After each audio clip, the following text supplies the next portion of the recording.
If I'm Josh Harris, I went to bed upset. I have woken up upset. It is the Kevin Sheehan show. No Kevin today. Kevin will be back tomorrow. He timed his vacation very well. Players report tomorrow, but that is not the big story. If I'm Josh Harris, I am upset today. You can call me a little cuckoo, crazy, but I subscribed to the theory that we have talked about on this particular show many a times when I was the primary producer, and I know that Kevin has talked about it since I have left. That Josh Harris and the ownership group are very much aware of how this fan base feels about the current team name and how they feel about the old team name 2 team names ago. I do not like the name Commanders. I have never really liked the name Commanders. I have always been very honest about that. I have also made peace with the idea that Commanders is likely here to stay. If you are asking me to rank that on a scale of 100, I'm at about a 96% that the Commanders is here to stay. But I have subscribed to the theory that maybe, just maybe, with 4% of hope, that Josh Harris and his ownership group over the course of the next couple of years, in correlation with bringing the team back to RFK, would revisit the topic at around the same time they would start playing in RFK. And hopefully at that point in life, all of us, the collective all of us as a society, have taken a deep breath a little bit, stopped taking certain things so seriously, lightened up a little bit, and you might be able to revisit that conversation. But also on top of that, how great of a rollout would it be coming back to RFK, and then potentially, if they decided to go that route, bringing the old team name back? At the very least, by the time they went back to RFK, I have been very much under the assumption that the jerseys that they are going to play in this year that we have all loved, these Super Bowl era jerseys, by the time they get back to RFK, those are going to be the primary away jerseys. The home jerseys would be the burgundy Super Bowl version of those jerseys. We are going to be done with the cranberry red that we have suffered through, making us look like the Arizona Cardinals. That will be in the rearview mirror. So at the very least, we will have the colors that all of us grew up watching, and that some of you, the lucky some, most of you in certain instances, got to experience levels of greatness that I, as a man who's 30 years old, never got to experience.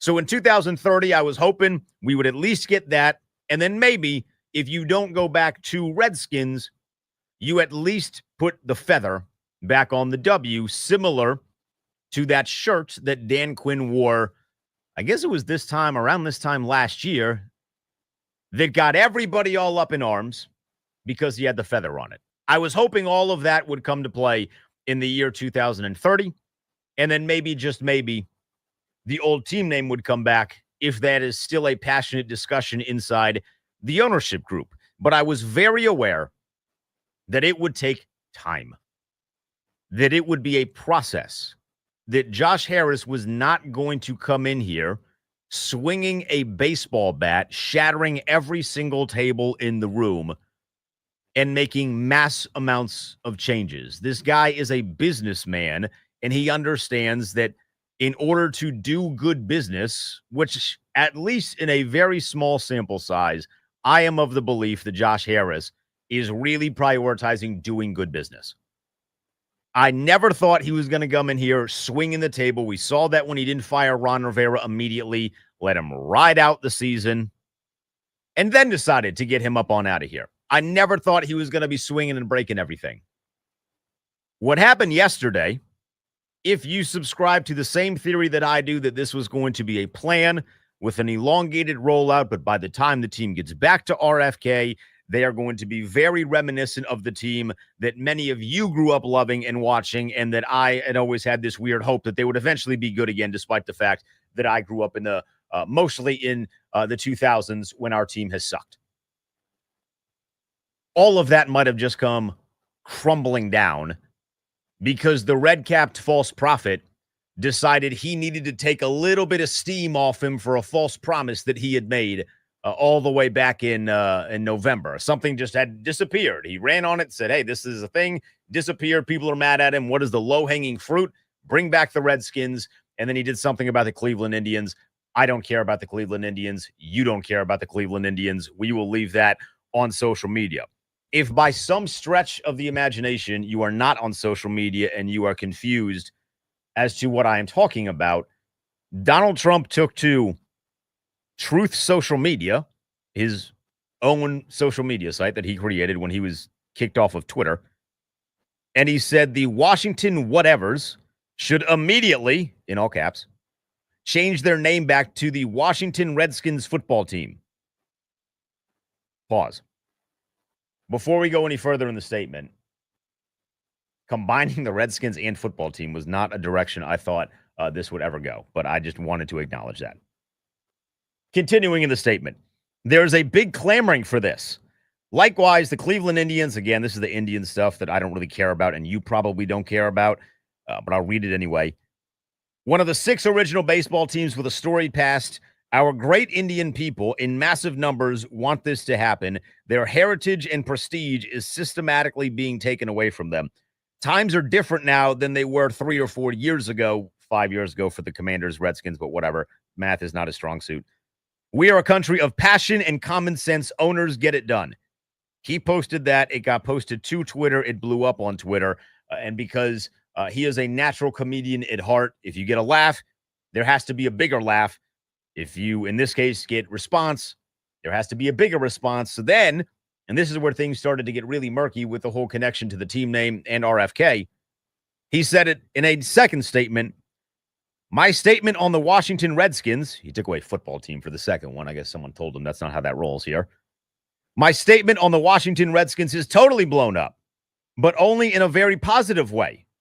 I may put a restriction on them that if they don't change the name back to the original Washington Redskins and get rid of the ridiculous moniker Washington Commanders, I won't make a deal for them to build a stadium in Washington. The team would be much more valuable and the deal would be more exciting for everyone. He then again put some stuff in there about the Cleveland Indians and some election stuff, but then he signed off with this second statement saying, make Indians great again. And then in parentheses, MEGA, which is obviously a play off of MAGA. The guy's lost his fastball a little bit towards the end of it. I mean, MEGA, there has to be something better there.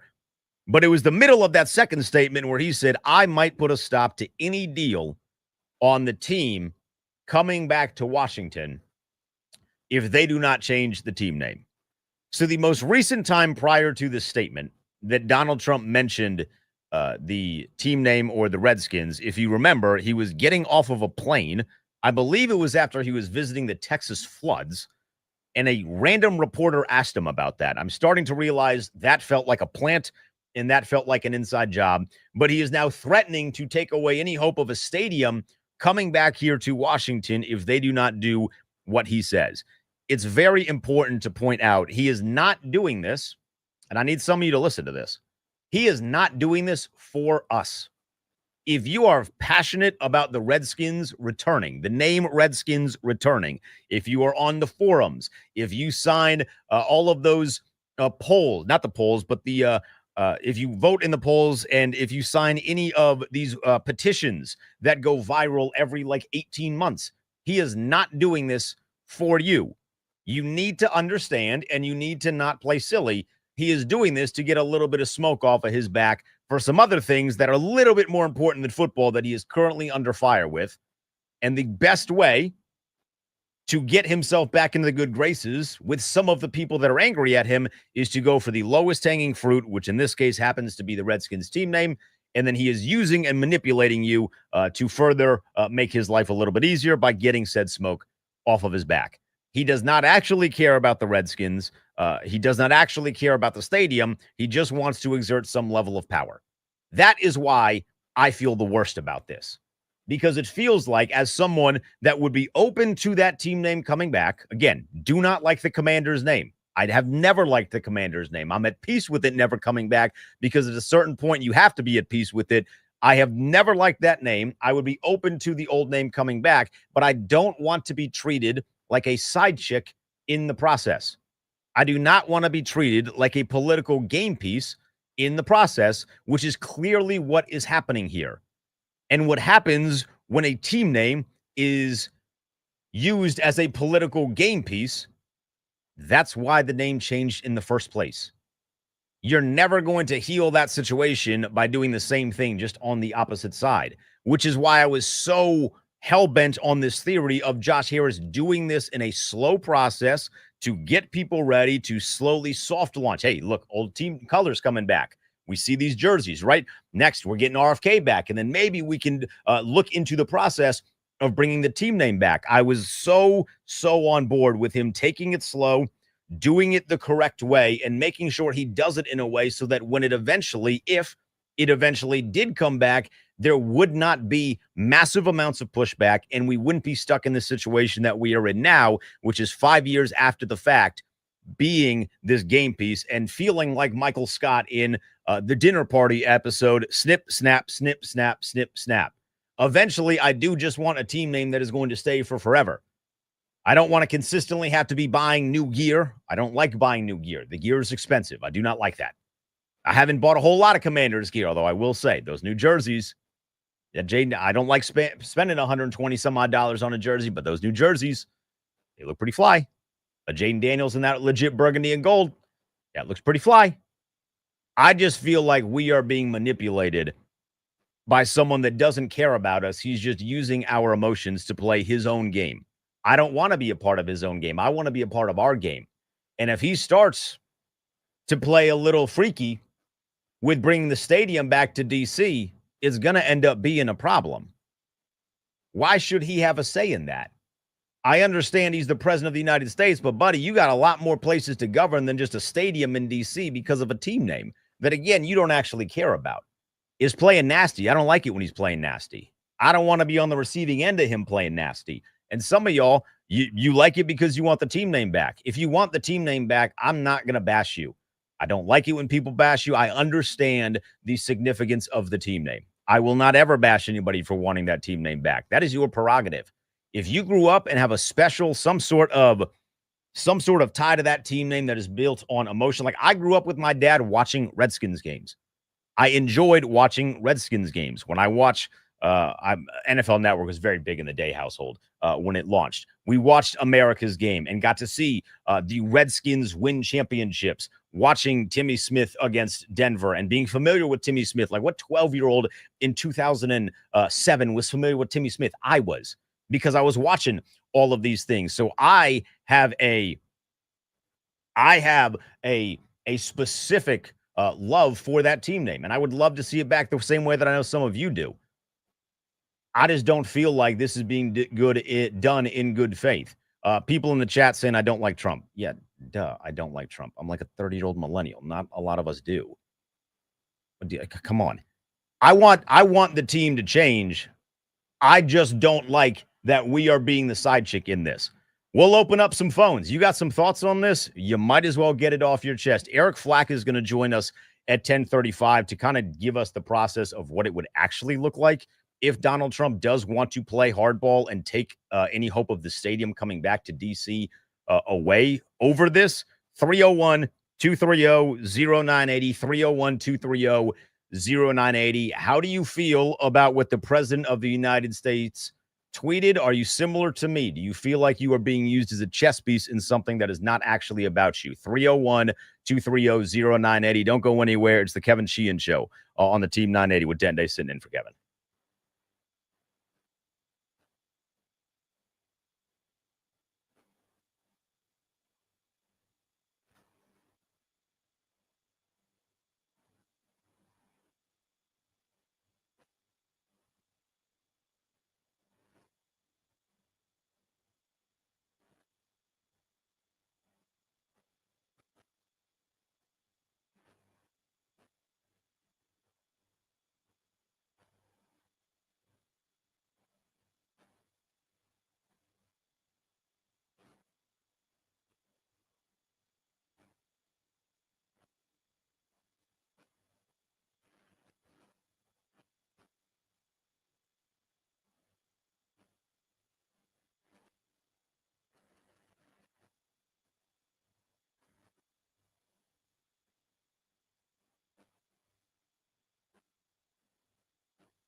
It's the Kevin Sheehan Show.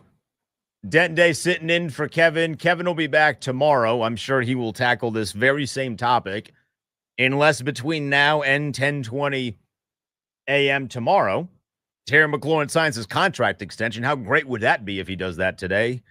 I am praying for it. My toes are crossed. My fingers are crossed. I want Terry to be in the building tomorrow when veterans report. But we are talking about the team name. The President of the United States took to his own social media to disparage Washington for having the name Commanders, and then went so far as to say he would block any hope of the team coming back to the RFK site if they do not change their name back to the Washington Redskins. Eric Flack, WUSA 9, is going to join us in 15 minutes to discuss how that could actually happen, if that could actually happen. Right now, it is your turn. 301-230-0980,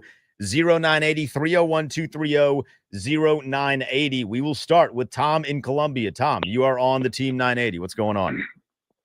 Hey, good morning. I think that you're offering a checker's perspective on a man who wakes up before all of us and plays chess. Of course, he throws that out there with the name change and knowing that's going to cause an avalanche of pressure on the Harris ownership group and generally support the millions and millions of Redskin fans who not only call them the Redskins, but never accepted the fact that Dan Snyder, who everybody hated, wouldn't follow Dan Snyder anywhere. But as soon as he changes the name, the first people to jump on board is the media. And of course, you have your few sheep here and there that jump in line. But the bottom line is the name was Redskins. The name never changed to us, the fans, who number tens of millions.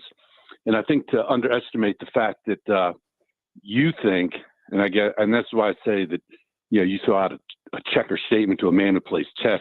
If you think that this is deflecting from Epstein or the Ukraine or Israel or Middle East or Iran or NATO or World Health Organization. You got a full list. I think you're you're way off base, because you're talking about a guy who just walks out, puts it out there, knowing that it's going to cause an avalanche in this small market. I was recently came back from Phoenix, and I listened to you guys on the Odyssey app, and interestingly enough, I'm drawn to the conversation, but the rest of the country doesn't care. This isn't like a national issue that's going to cause a deflection. And that's why I say that, your perspective you're offering just sounds like some coffee talk on Twin Brook Parkway with a bunch of Montgomery County people. Yeah, of course they're going to say Donald Trump's using it to deflect. But the bottom line is that all he's doing is throwing out, knowing that the vast majority of people call them the Redskins and know them as the Redskins. And why not throw a little heat on Josh Harris? It's every question from here on out. The Redskins training camp, this is going to overwhelm Terry McLaurin. It's going to overwhelm who's starting at running back, wide receiver. It's going to be the name from day one. And the fans are going to bring the heat. Well, Tom, I got good news for you. I appreciate your call. I got great news for you. Josh Harris and Adam Peters are talking tomorrow. So they will either shut this thing down immediately, or like you said, it will be a reoccurring issue. But you came up with a whole lot of list of things there that you seem to think he could be deflected. I said one thing, so I don't know that he's playing chess the way that you think he is. I think he might be playing a little bit of checkers, just trying to keep it as simple as he can. Let's go to Teddy in Silver Spring. Teddy, you're on the Team 980. Hey, thanks for taking my call. And my take on it is I'm an African-American male. I grew up with the Redskins. My father was a diehard Redskins fan, so it's kind of in the DNA. And I would root for the team in Washington, whatever the name was, because it's the team in Washington. I absolutely think they should not change the name back. It's insensitive to people who are offended by it. Who are we to say that you should change the name back if somebody is offended by it? If the name of the team was the Washington Darkies, I would be offended by it. After a while, the meaning of words change. You can look at Sanford and Son from the 70s, and they're throwing the N-word around on network TV. Should they bring that back?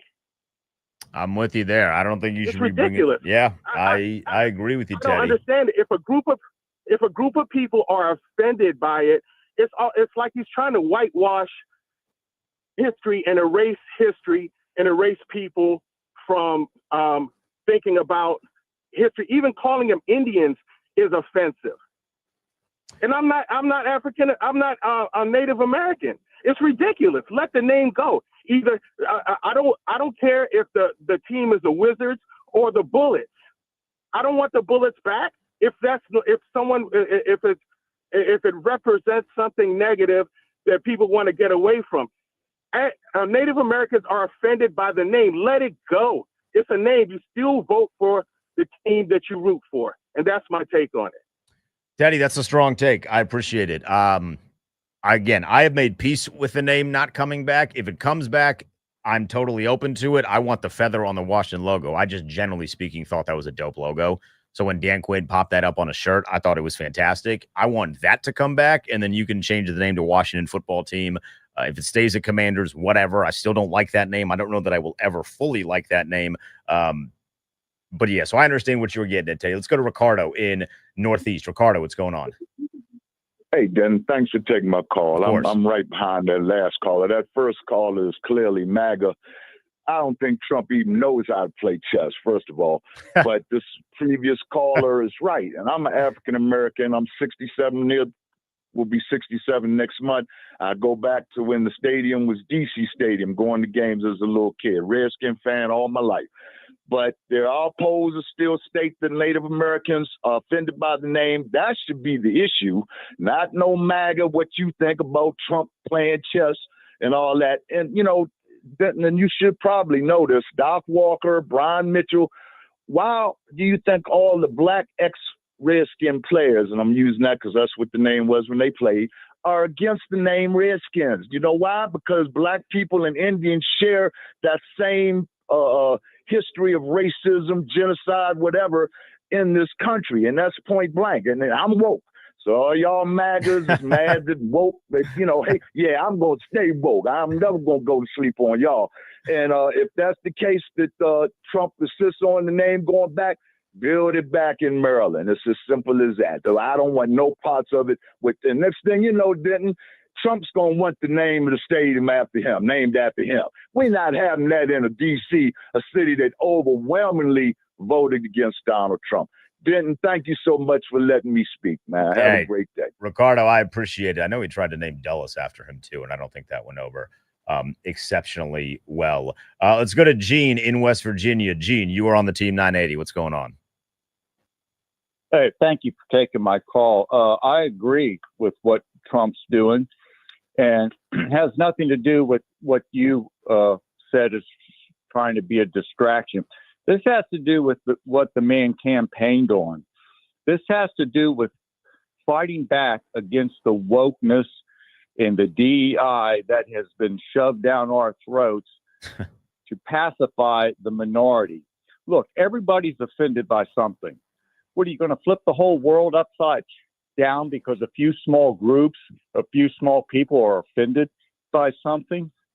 And besides that, the Redskin name, the context of the name was never taken in a negative or racist way. It was about football. It was about a team. And the same thing for the Indians. This is the same type of crowd that wanted to destroy our history, bad or good, taking down all these monuments, taking down all these statues. History is history. You make mistakes. Bad things happen. But you learn from history, and you teach history, and you teach the truth.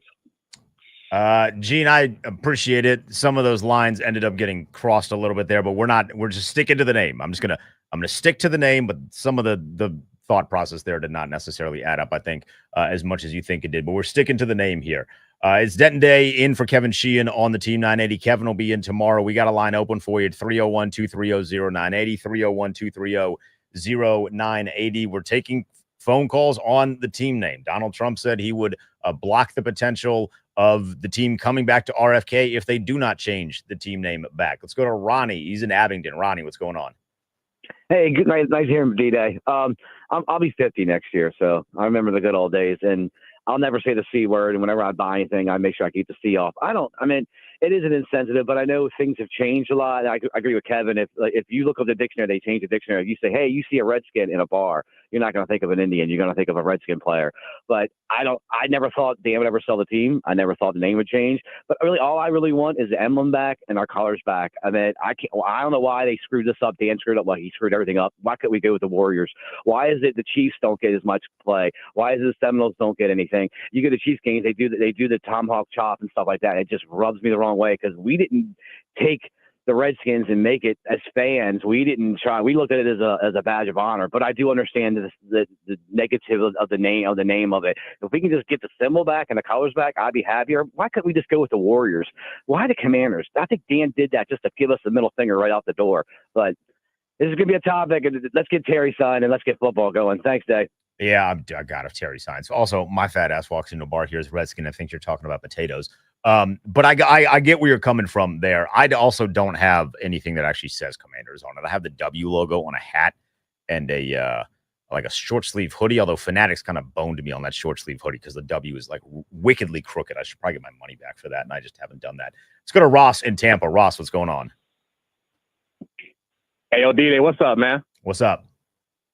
I don't understand what's going on with everybody being all political about this. Listen, first of all, I've been meaning to ask a question to Kevin for the longest time, but I never was able to. Let me ask you a question. How was the name a problem, but the logo was never a problem, apparently? This goes back to something that Kevin has spoken about many a time. So for those that are regular listeners to the show, you are very aware that Kevin once had a conversation with Bruce Allen where he told Bruce Allen, you need to get to the dictionary and get it as a dictionary definition that Redskin is a non-pejorative noun describing the football team. But there was an arrogance about that group. This was back, almost probably 15 years ago now at this point. This was back then. There was an arrogance about the group. They'd kind of been, deflecting these things every 3 or 4 years, and they decided not to do that. And this is kind of what you came from. So that's why, because it got put in the dictionary. Once it's in the dictionary, it's not saying that Redskins is a football team and it's non-pejorative. You kind of just open up the floodgates. Okay. I got you on that. Yeah, this whole situation with the stadium is kind of like Kevin's like that best friend in the middle, and then the council is like the friend that's mad at the mayor, and Kevin's just kind of going back and forth telling, oh, well, the mayor said that. And because I told Kevin, I was like, listen, we're going to get a new brand spanking new stadium regardless. I live in Florida, soon Indiana, wherever. Y'all going to get that stadium. But then I'm like, you know what? Nah, it's got to be in D.C. So here's where I'm going to find a middle ground. That's why I asked you that question, Denton. I say we go back to the Washington Redskins look. If the logo's not a problem, then Josh Harris is smart and well put together enough to convince the people that get that logo back on the helmet. Y'all can keep the name. We can be watching the football team. If y'all want to keep the Commanders, then I guess.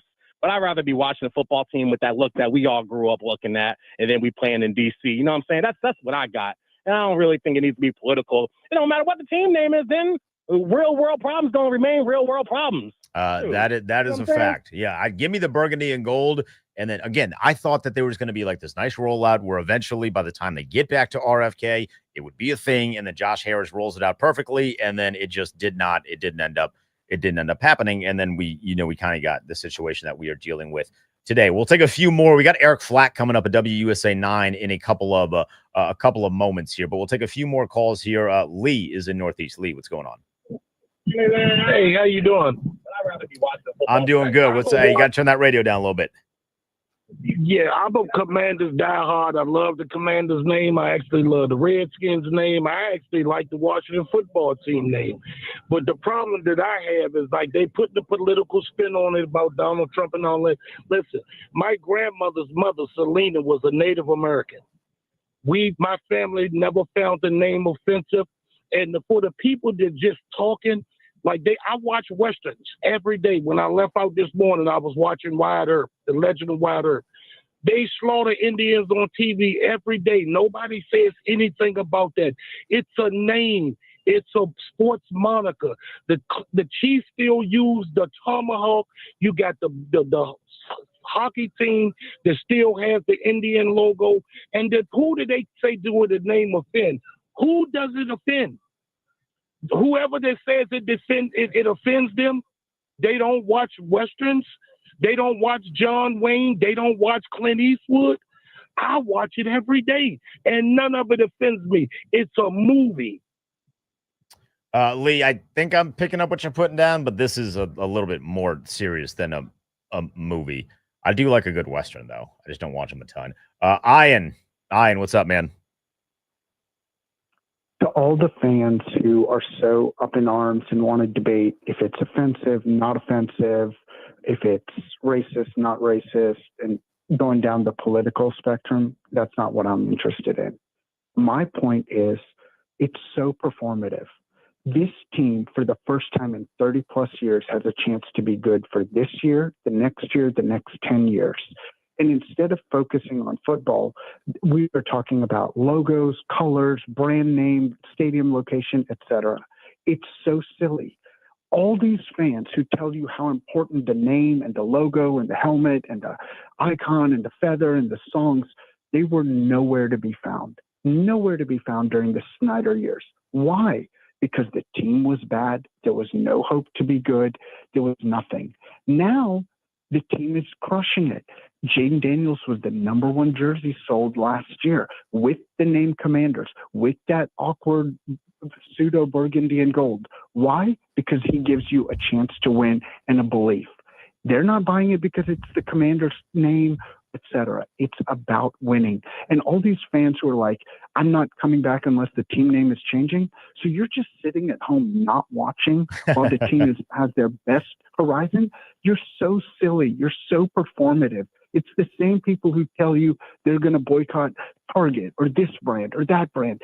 At some point, are you going to live your life, or you're going to just be up in arms and boycott every brand that you think is being too sensitive? It's so silly because all these people who tell you they're boycotting it, they're watching. Do you know why I know that? The ratings went up. They were the 6th highest rated team nationally. People are excited. They're going to be on national television.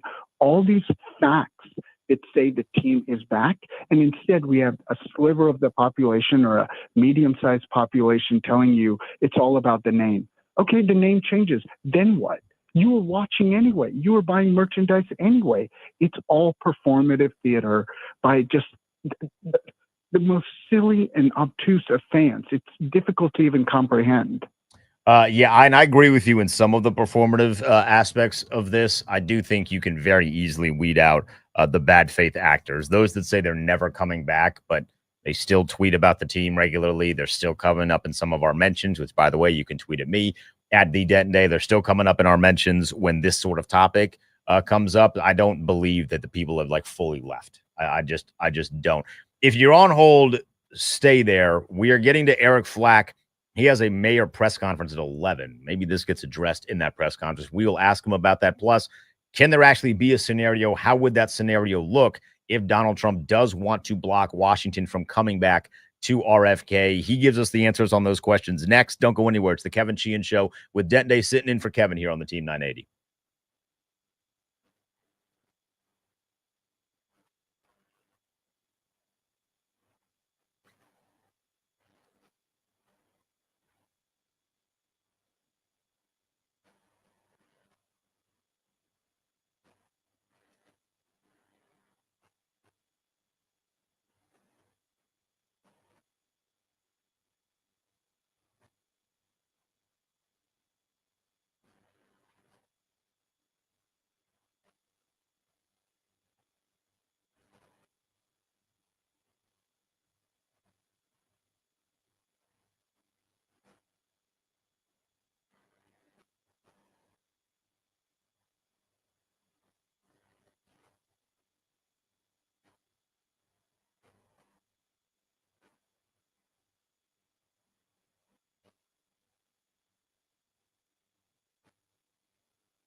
It's the Kevin Sheehan Show.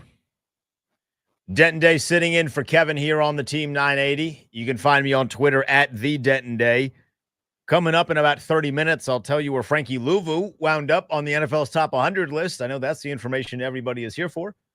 But now we go to the phones. We welcome on friend of the program, Eric Flack, WUSA 9, is good enough to join us on what I'm sure has already been a crazy day, Eric, and I don't think it'll slow down anytime in the next couple of hours. What was your initial response when you saw the first of the two social media posts that Donald Trump put out about the team name yesterday?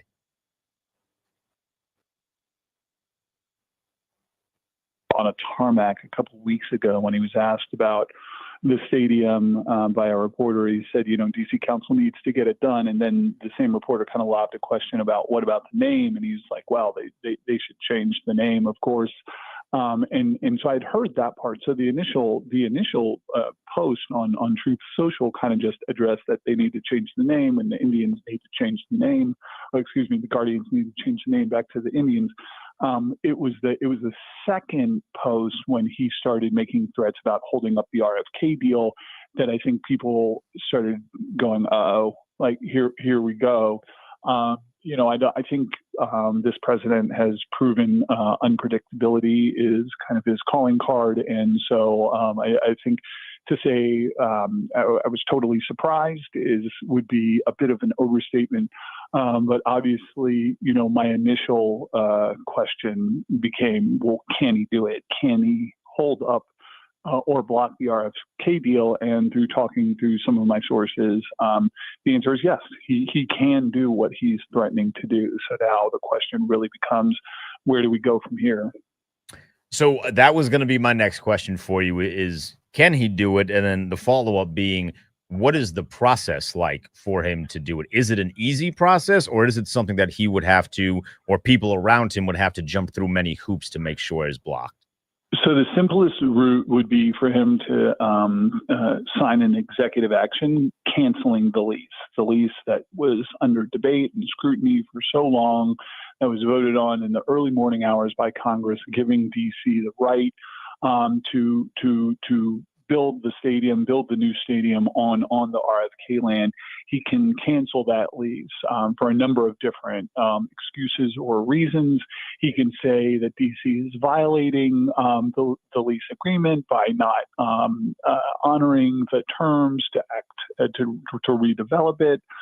Basically saying DC Council isn't taking action, so they're not redeveloping it, and redeveloping it in some form or fashion is a term of the lease. So they are violating it, so I'm going to cancel it.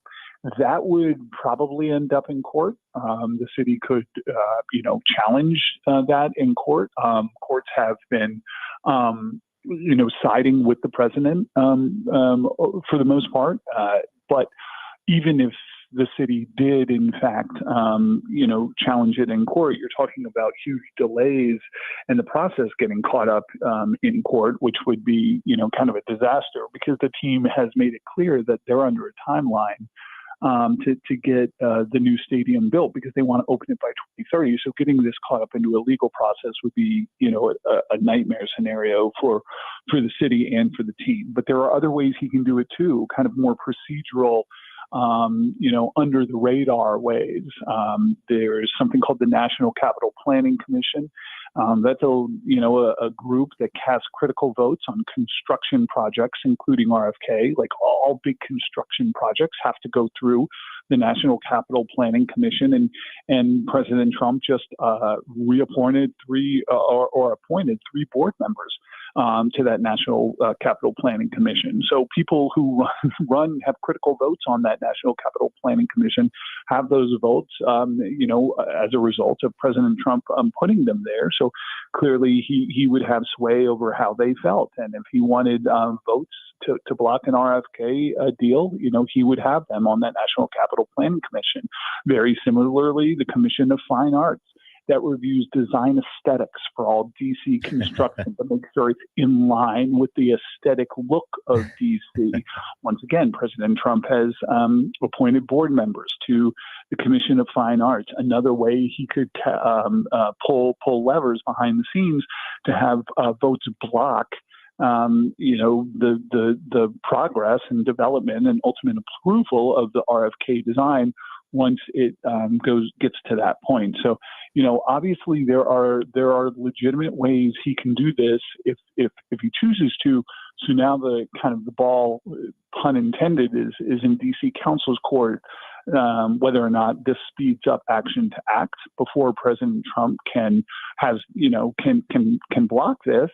We're here actually, as I speak to you, at a press event that Mayor Bowser is going to be at to see what she has to say about everything. So I was going to ask about that because you texted me a couple minutes ago saying that you had this presser coming up here at 11. Was this something that was already in the works prior to the other day, or did this come out because of that? Yeah, we're at a big behind the scenes unveiling for the National Geographic Museum, which is down in downtown DC, which is going to be a big deal to downtown. So that was already planned, but a lot of times it's at these types of events when news breaks that we get availability to ask the mayor about other things going on, and this is one of those opportunities. Eric Flack with us here on the Kevin Sheehan Show with Dent Day sitting in for Kevin. WUSA 9 has been all over the stadium stuff over the course of years now, which is crazy to say, Eric, but you've done a great job covering it. So you mentioned some of the stuff he could do to block the stadium coming back to RFK. Is there also a potential he could make life difficult if they wanted to rebuild a new one in Maryland for the same reasons? No, because you're talking about the lease cancellation. The National Capital Planning Commission is DC based. Commission on Fine Arts is DC based. No, it would open the way. Maryland would be fine. And again, we just have to see whether or not this is one of those things that President Trump says and then moves on to something else, or how committed he is to this. If you look at what he actually said, he said, I may put a restriction on them that if they don't change the name back to the original Washington Redskins, they won't make a deal for them to build a stadium. Well, the deal is already made.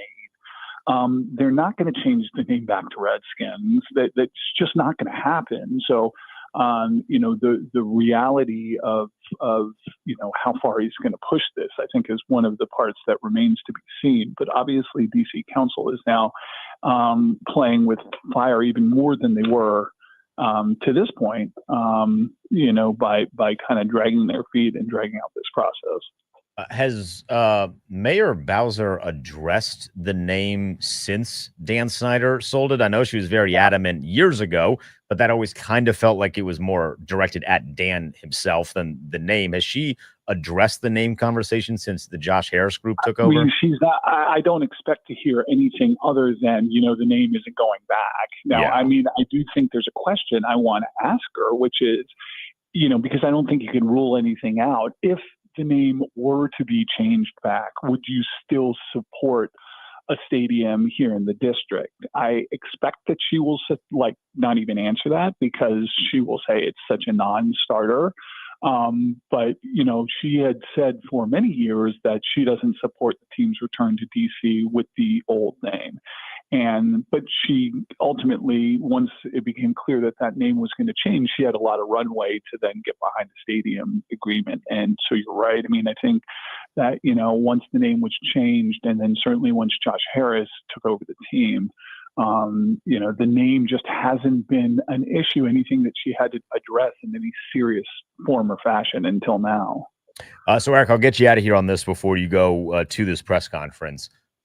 Can he being the president, can he force the NFL to make the change, or is that not feasible? No, the NFL is a private entity. Now, one of the conversations I had with somebody on the mayor's team here before I got on the phone with you, and I think it's a fair point, is that Donald Trump, really likes his connections to the NFL. He's friends with Goodell. He had that big press conference talking about the NFL draft being on the National Mall.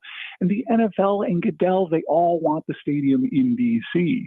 So, to the extent that he is taking this stand, he's taking it and riling up the NFL, because it's a problem for them too. They want the NFL, Goodell, they all want the stadium on the RFK land. They don't want to be building the Commanders to be building a stadium in Prince George's County in a couple of years when they hold an NFL draft on the Mall. It doesn't make any sense. Right. So, like, he's not going to have the support of the NFL. Now, he also just, Trump just sued the Wall Street Journal over an Epstein article, and the journal is owned by his good friend Rupert Murdoch. So, I mean, there is, not a whole lot of like rhyme or reason to, whether or not the things he does, and he's not always beholden to, whether or not he has connections or relationships.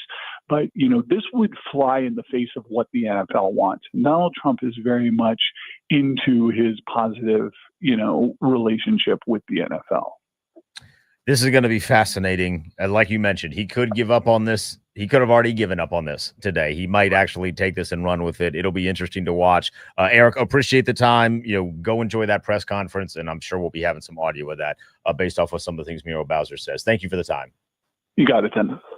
That is Eric Flack. He was good enough to join us here on the Kevin Sheehan Show with Dent Day, sitting in for Kevin. He's the chief investigative reporter at USA 9. He's been all over the stadium stuff, really, the stadium reporting, since it has come to fruition that the team is going to be heading back to Washington, D.C. It is the Kevin Sheehan Show with Denton Day, sitting in for Kevin. You can tweet me at the Denton Day. We're going to talk some Nationals with Bobby Blanco coming up in about 10 minutes, but we do have a little bit more time. We're going to squeeze in a few of your phone calls at 301-230-0980, 301-230-0980. We'll try and get in as many as we can before Bobby, so I might go through a little rapid fire. Don't anyone get all in your feelings if I cut you off. We're just trying to get everybody in here. Let's go to John in Oklahoma. John, what's going on?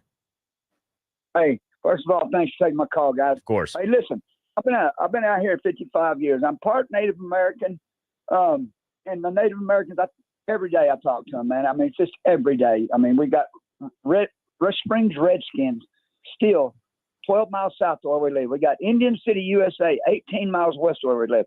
The Native Americans out here, they tell me every day we talk about this, just almost every day we go somewhere and we're talking. They don't need white corporate America to take care of them, first of all, they say. They don't need anyone to take care of them. They're like, we know they were just trying to get wrote out of history books is what they're telling us out here. And if he's smart, Josh Harris is smart, this is his chance to change them back, not listen to white corporate America. And another thing they're not telling anyone, they're selling no merchandise. They're selling Jane Daniels shirts, but they're third to last in merchandising, third to last. Yeah. This is a team that was number one 20-something years ago. And people that think people aren't still fighting for it, been fighting for it the whole time, that just suppose they've been losing and stuff, that's wrong. I guarantee you. They've been people fighting for it the whole time they've been trying to take it. And we have 34 American Native tribes in Oklahoma. And not one Native American tribe took a vote, the tribe, and voted it down. There was a few in each tribe that didn't vote for it 100%. Not one tribe 100%. But they're like 8 out of 10 Native Americans. And every one of these tribes voted to keep the name amongst themselves. They know they can't satisfy the other 20%. But we're not going to satisfy 80%, they said, to please 20%. That's not how they vote out here. That's not how things are done.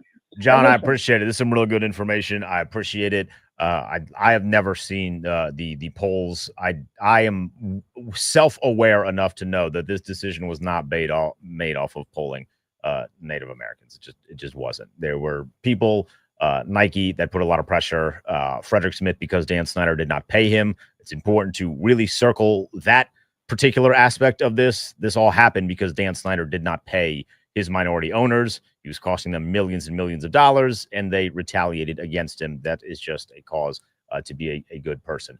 We'll get one more in here. We'll continue to take some of your calls after Bobby Blanco. I think the conversation has been at least somewhat respectful today, so I'm proud of everybody on the phones. Let's get to Victor in D.C. Victor, what's going on?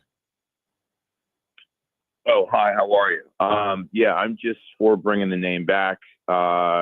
Family season ticket holders for almost 60 years.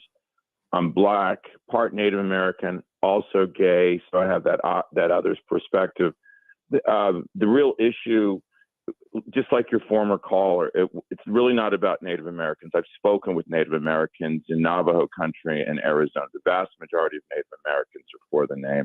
Historically, it was not an offensive name. Just go back to a dictionary that was no more than 20 years ago. It's an old term that just meant Native Americans. It's really about white corporate America and white liberals. I used to be a liberal, so I know it's the fear of white people with this name, and that's why, I believe in it. At the very least, I'm also a realist. Is getting the name retired with honor and dignity, like Redskins Hall of Fame. It is the Redskins Hall of Fame. So, as a lifelong district resident, I just want the name to have honor and dignity like it used to. And I think that if we all work together and kind of re-educate people about the history of the name, that we can get there. Victor, I appreciate it. Working together is something that we seem to struggle to do, at least in 2025. We will continue to take some of your calls after Bobby Blanco, but coming up next, we're talking a little bit of Nationals. What are they going to do with the trade deadline coming up here? Could a couple key players be on the move? Bobby Blanco joins us next. It's the Kevin Sheehan Show with Dent Day, sitting in for Kevin here on the Team 980.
It's the Kevin Sheehan Show.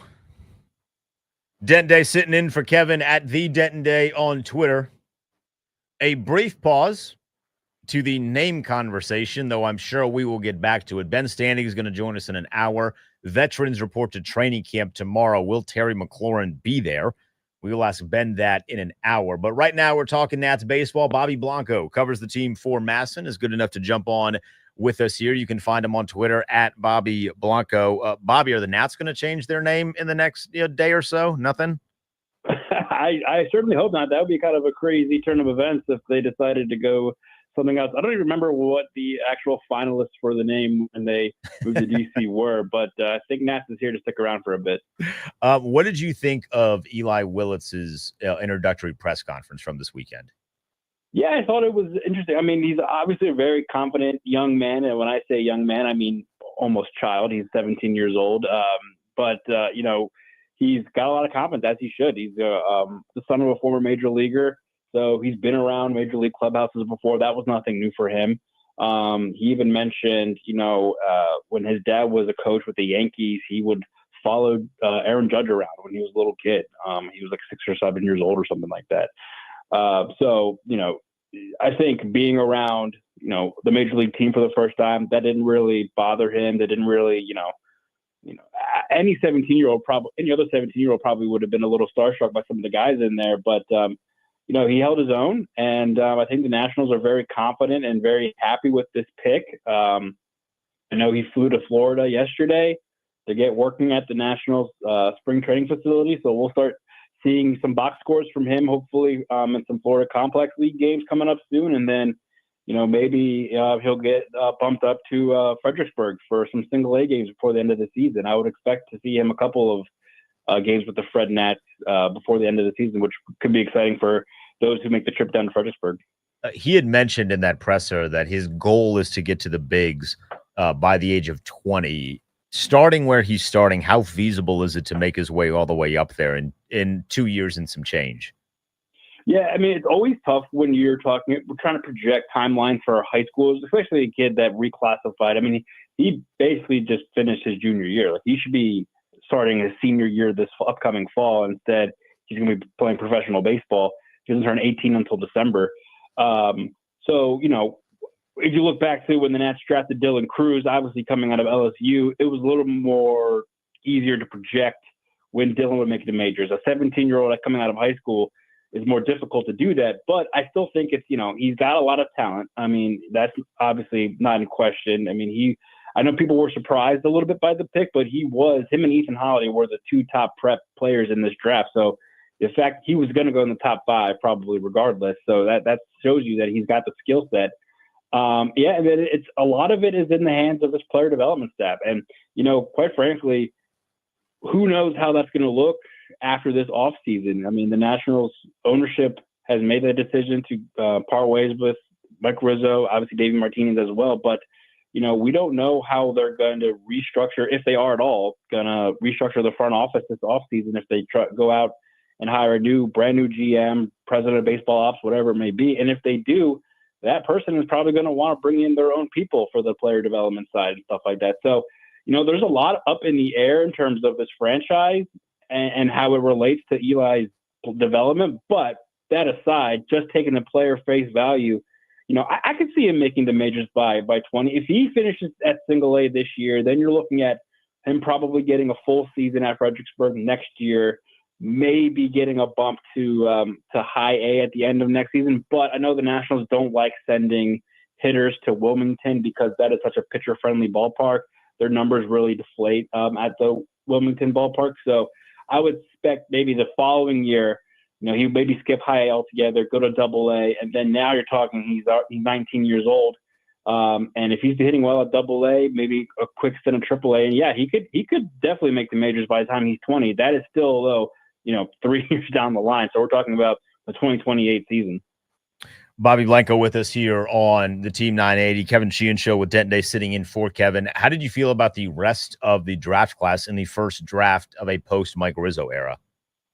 Yeah, I thought, when they picked Eli, the first thought I think a lot of people had was, okay, they're going to try to go underslot with him. And they did. I mean, reports that, he signed for $3 million under what the number 1 overall pick slot value was projected to be at.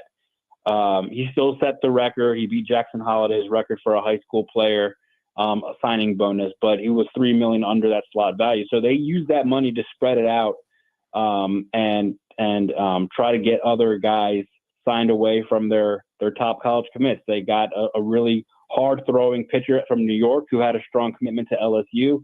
They used some of that money to sign him away. He went well over slot value, I think, in the 3rd round. 4th round, excuse me. Miguel Sim Jr.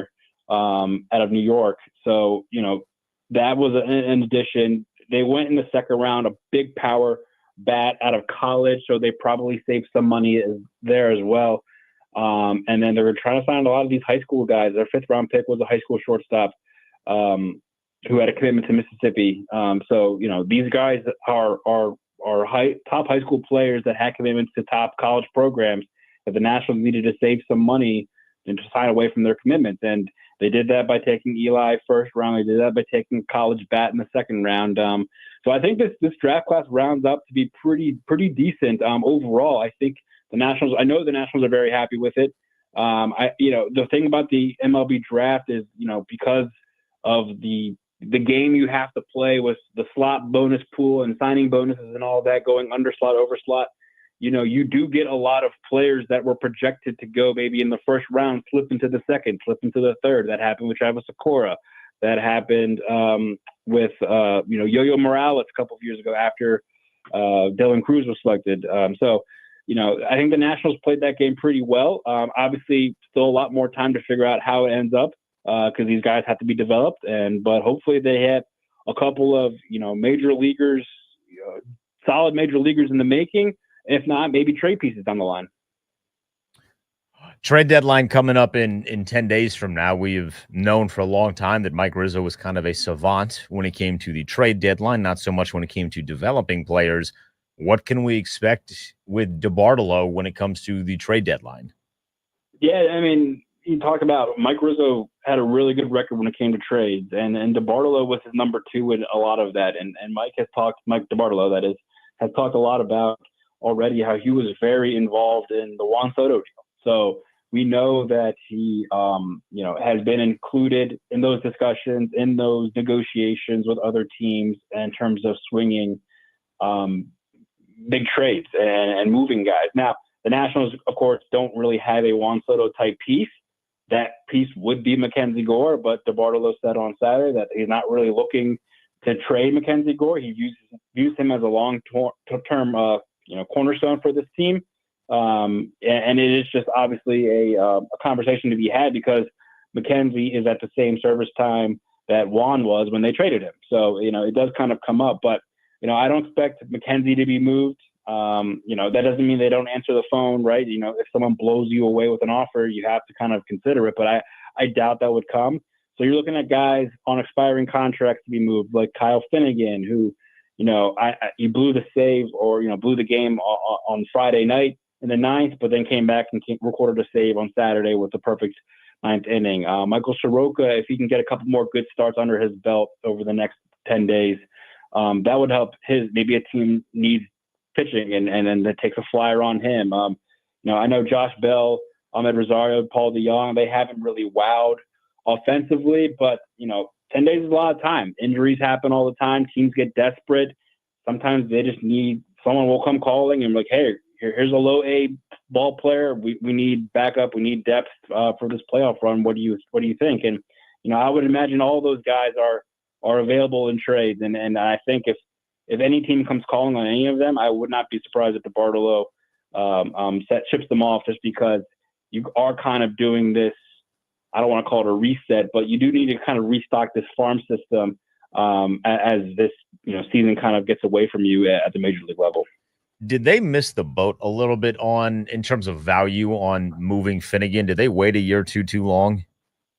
Yeah, I was after he blew the game the 9th inning on Friday. I was looking up his numbers, and man, 2 years ago was the deadline that we kind of thought he was going to get shipped, and Mike Rizzo, said that they listened on offers, but they decided not to do it. And at that time, right before that deadline, he had like an ERA under 3 and like 16 saves. So that was probably with another year under control. So that was probably the most valuable he ever was in terms of a trade. And if you weren't going to flip him then, like you were only going to get less offers from that point. Last year, right before the deadline, he had a very solid ERA. I think he had 20 plus saves already in that year. But for those of you who remember, I think it was the day of the deadline or the night before, he had a disastrous blown save in Arizona, and that really hurt his trade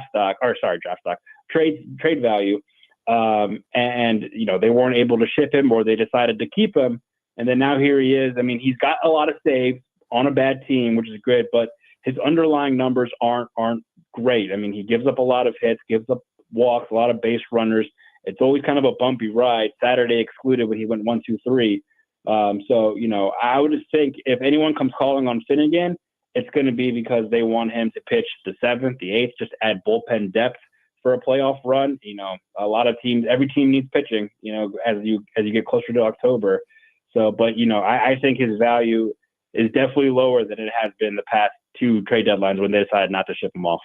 So let's say, I'll pose you a hypothetical. Let's say they move on from a guy like Mike Soroka, who you just mentioned. They move on from Kyle Finnegan, some of the other bats that you had mentioned. Who are some of the names that fans should expect to see called up from the minors that will then make the big league roster? Yeah, if Soroka gets moved, that obviously opens up a spot in the rotation. And I would imagine Mike DeBarlo addressed this weekend too, but Kate Cavalli, a former top prospect who has been trying to work his way back from Tommy John surgery in 2023.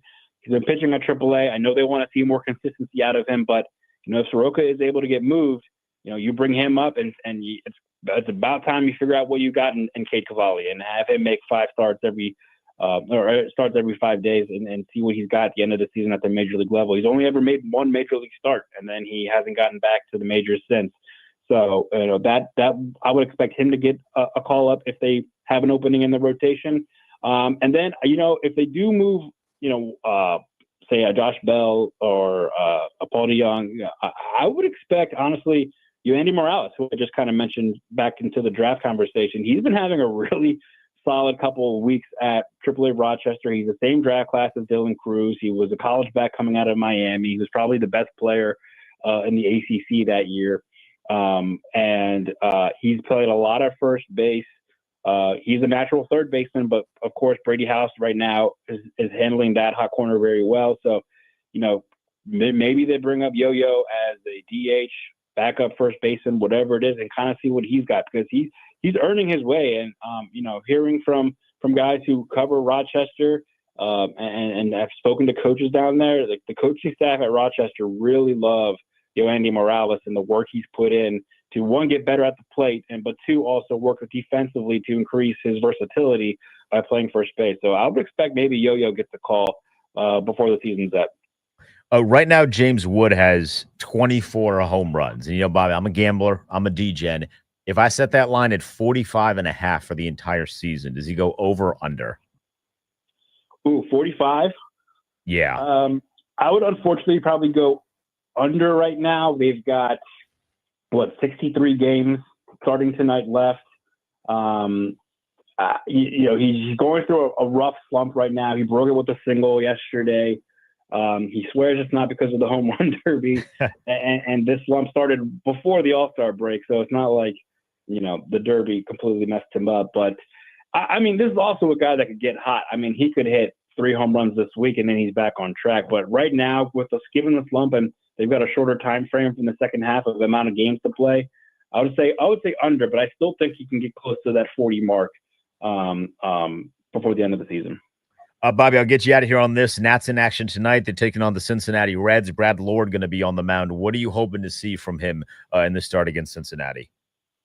Yeah, well, Jake Irvin goes tonight for the opener, but Brad Lord will start tomorrow. They decided to bump him to the rotation after the All-Star break. Shinosuke Ogasawara made 2 starts in place of Trevor Williams when he got hurt.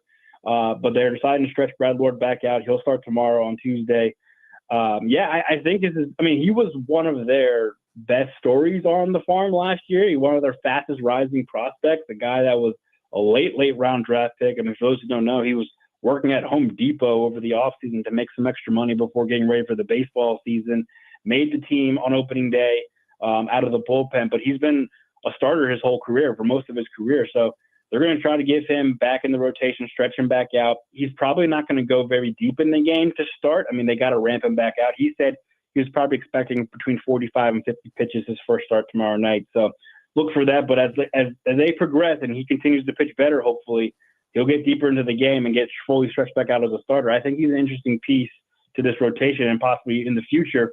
Maybe not a long-term starter, but you at least you have at depth where if someone is hurt, you have him step into that role, or he could switch back into the bullpen and be a reliever again. So looking forward to see what he can do tonight. But Jake Irvin needs to set the tone tonight, and then Nats need to get off to a good start against this Reds team and try to win a series at home before they hit the road this weekend. Bobby, appreciate the time as always, my friend. Enjoy the game tonight, and hopefully no name changes in your future for the Nationals. Yeah, that'd be definitely the shocker of the year. Thanks, Dan. Appreciate you having me. That is Bobby Blanco. You can find him on Twitter at Bobby_Blanco, where he covers the team for Masson. Coming up, we will get back to the phones at 301-230-0980, 301-230-0980. How do you feel about the latest as it relates to the name change for Washington and the potential of the stadium being blocked coming back to D.C. because of the name? I'll also read you what a D.C. council chair said about that threat that Donald Trump posed to the RFK's side. Don't go anywhere. It's the Kevin Sheehan Show with Denton Day sitting in for Kevin here on the Team 980.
Ben Standig joins at noon here on the Kevin Sheehan Show. Dente sitting in for Kevin here on the team 980. Maybe we will have a Terry McLaurin contract extension by the time we are out of here. That's just me hoping and praying into the wind, but I will do so until pen finally hits paper. My belief is still that we get a Terry McLaurin contract signing, and then immediately the team tweets out a picture of him in those new white Super Bowl era uniforms, the ones that everyone, at least in my mentions this weekend, were crying about not seeing him in those uniforms. He was not in the uniforms because he was not at picture day. You cannot be in the uniform if you are not at picture day.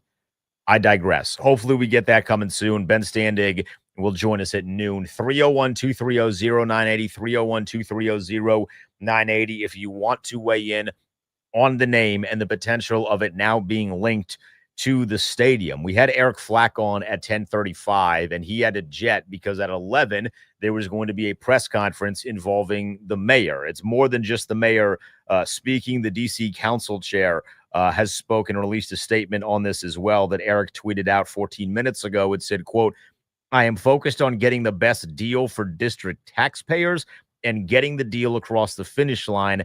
I have heard from no district residents complaining about the name change or saying this is an issue in connection with the stadium." So that is, of course, end quote. That is, of course, in response to Donald Trump saying that if they do not change the team name back, he might block the stadium from coming to DC. What are your thoughts on this? 301-230-0980, 301-230-0980. MJ is in PG County. MJ, what's going on? Yeah, to quote Drew McIntyre, he must be bored at work. But look, if we're not, I had to put that in there. But look, I'm never going to educate people. I wish people could educate themselves more, whether you agree on this name change or not. The thing about this is that it's never going back to what it was prior to 2021. But the thing is that I get it. I mean, Dan Snyder fumbled the Washington football team and in turn Commanders, but we're going to make something out of it. As far as this is concerned, do people forget about what happened in 2020 when just about every big name company wanted to pull funding from the team from sponsorships because of the name change alone? I don't know if that's window swung to the right, but it's also more of a fact of how much can this current administration can get away with.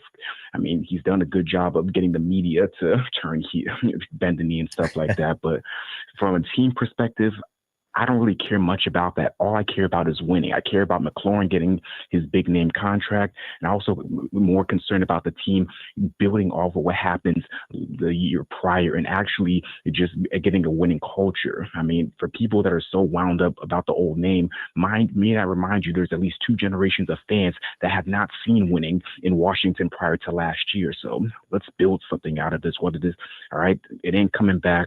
I'll agree to disagree on the political things. I don't have time for that. MJ, it's a great call. I appreciate the Drew McIntyre reference. So I'm going to give you an A+. I'm not grading calls, but you get an A+ for a good Drew McIntyre reference. I agree with a lot of the things that you said. It is important to point out that Josh Harris and Adam Peters are talking to the media tomorrow. You will hear it right here on the Kevin Sheehan Show at 10:30 a.m. Kevin is back tomorrow, so you will get his take on the name and the stadium, and then you will hear the two front guys for the franchise speaking for the first time in a couple of months and speaking for the first time since we have had this situation unfold on social media where Donald Trump says he might block the team from getting back to D.C. if they do not change the name from Commanders, or in his case, the Washington whatevers, back to the Redskins. Let's go to Mike is in Bowie. Mike, what's going on? Oh, thank God. I was holding forever. And then y'all went to segment at 11, and now I'm back. All right. So I would listen to the callers. That's the benefit of sitting on hold. You can really listen to people and hear what they say. One caller called in and he talked about the Westerns, and then you dismissed it. And you were like, yeah, I get that. And then another caller called in and said he was a black man. They were probably both black men. He said, the guy that said Indians and African Americans shared that same genocide, which I agree with. Okay. So about the Westerns, if you watch the really old Westerns, the black and whites, the stuff like in the 30s and the 40s, you learn things from that. And I was like 6 months ago, I was watching it, and I heard like on 3 different episodes they used the word Redskins, right? And I'm just surprised there's not more educated people just like really laying it out there. But the term has like different meanings. It has a meaning from the European version. It has a European within the Indian community. It has several different, it depends on when it was said and how the content. There's no question it was said by white Westerners in reference to native skin color. And then there's also no question it was used by indigenous people from America, using it to describe their tribe. So I don't know. They just have to have that conversation. And it seems like they're just not having that conversation because it can be used it's used in different contexts. So the people I feel that lose the most in this whole thing, and it just really shows how no one really cares about Native Americans at all. When they changed it from Redskins to Commander, I called in and beat the drum forever. I said, why don't you just get rid of the name Redskins, still come up with a way to not honor Native Americans and not make it like artwork that they find degrading or something like that? Why can't we still, I don't know, Sacagawea, make a Native American combo symbol that just really honors? It just felt like they never care about Native Americans. They just said, okay, we're going to change it, show you no respect, and then just get rid of it. So I'm not a Redskins fan, but I grew up here and my whole family's a Redskins fan. And I buried people in Redskins uniform, and I know how it's important to my family. So I would say come up with something that honors Native Americans and is still respectful to to everyone else, but you don't have to get rid of it and abandon it. So that's my take.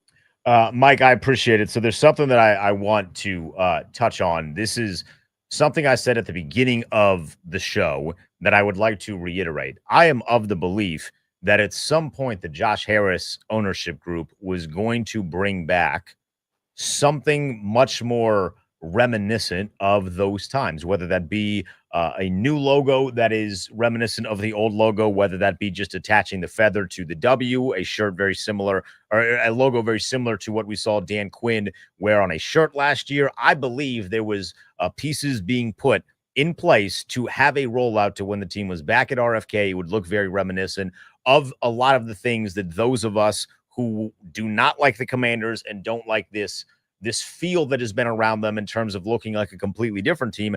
I do believe they were going to fix that. My biggest issue is that because of these comments on social media, it is now almost like taking a torpedo to those plans and forcing them to be rushed. The one thing that we have learned about Josh Harris is he is not afraid to take his time and be a little bit more cerebral.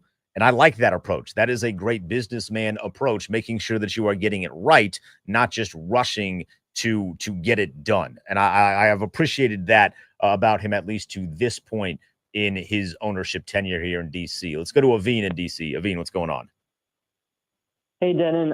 Hope all is well, man. Never got the chance to say, congrats on your new gig. Thank you. I appreciate it. Yeah. With regards to the stadium deal, I just have doubts that Trump is actually going to do anything with it, with blocking it. I think he actually wants a stadium in DC, and I think he wants to take credit for it.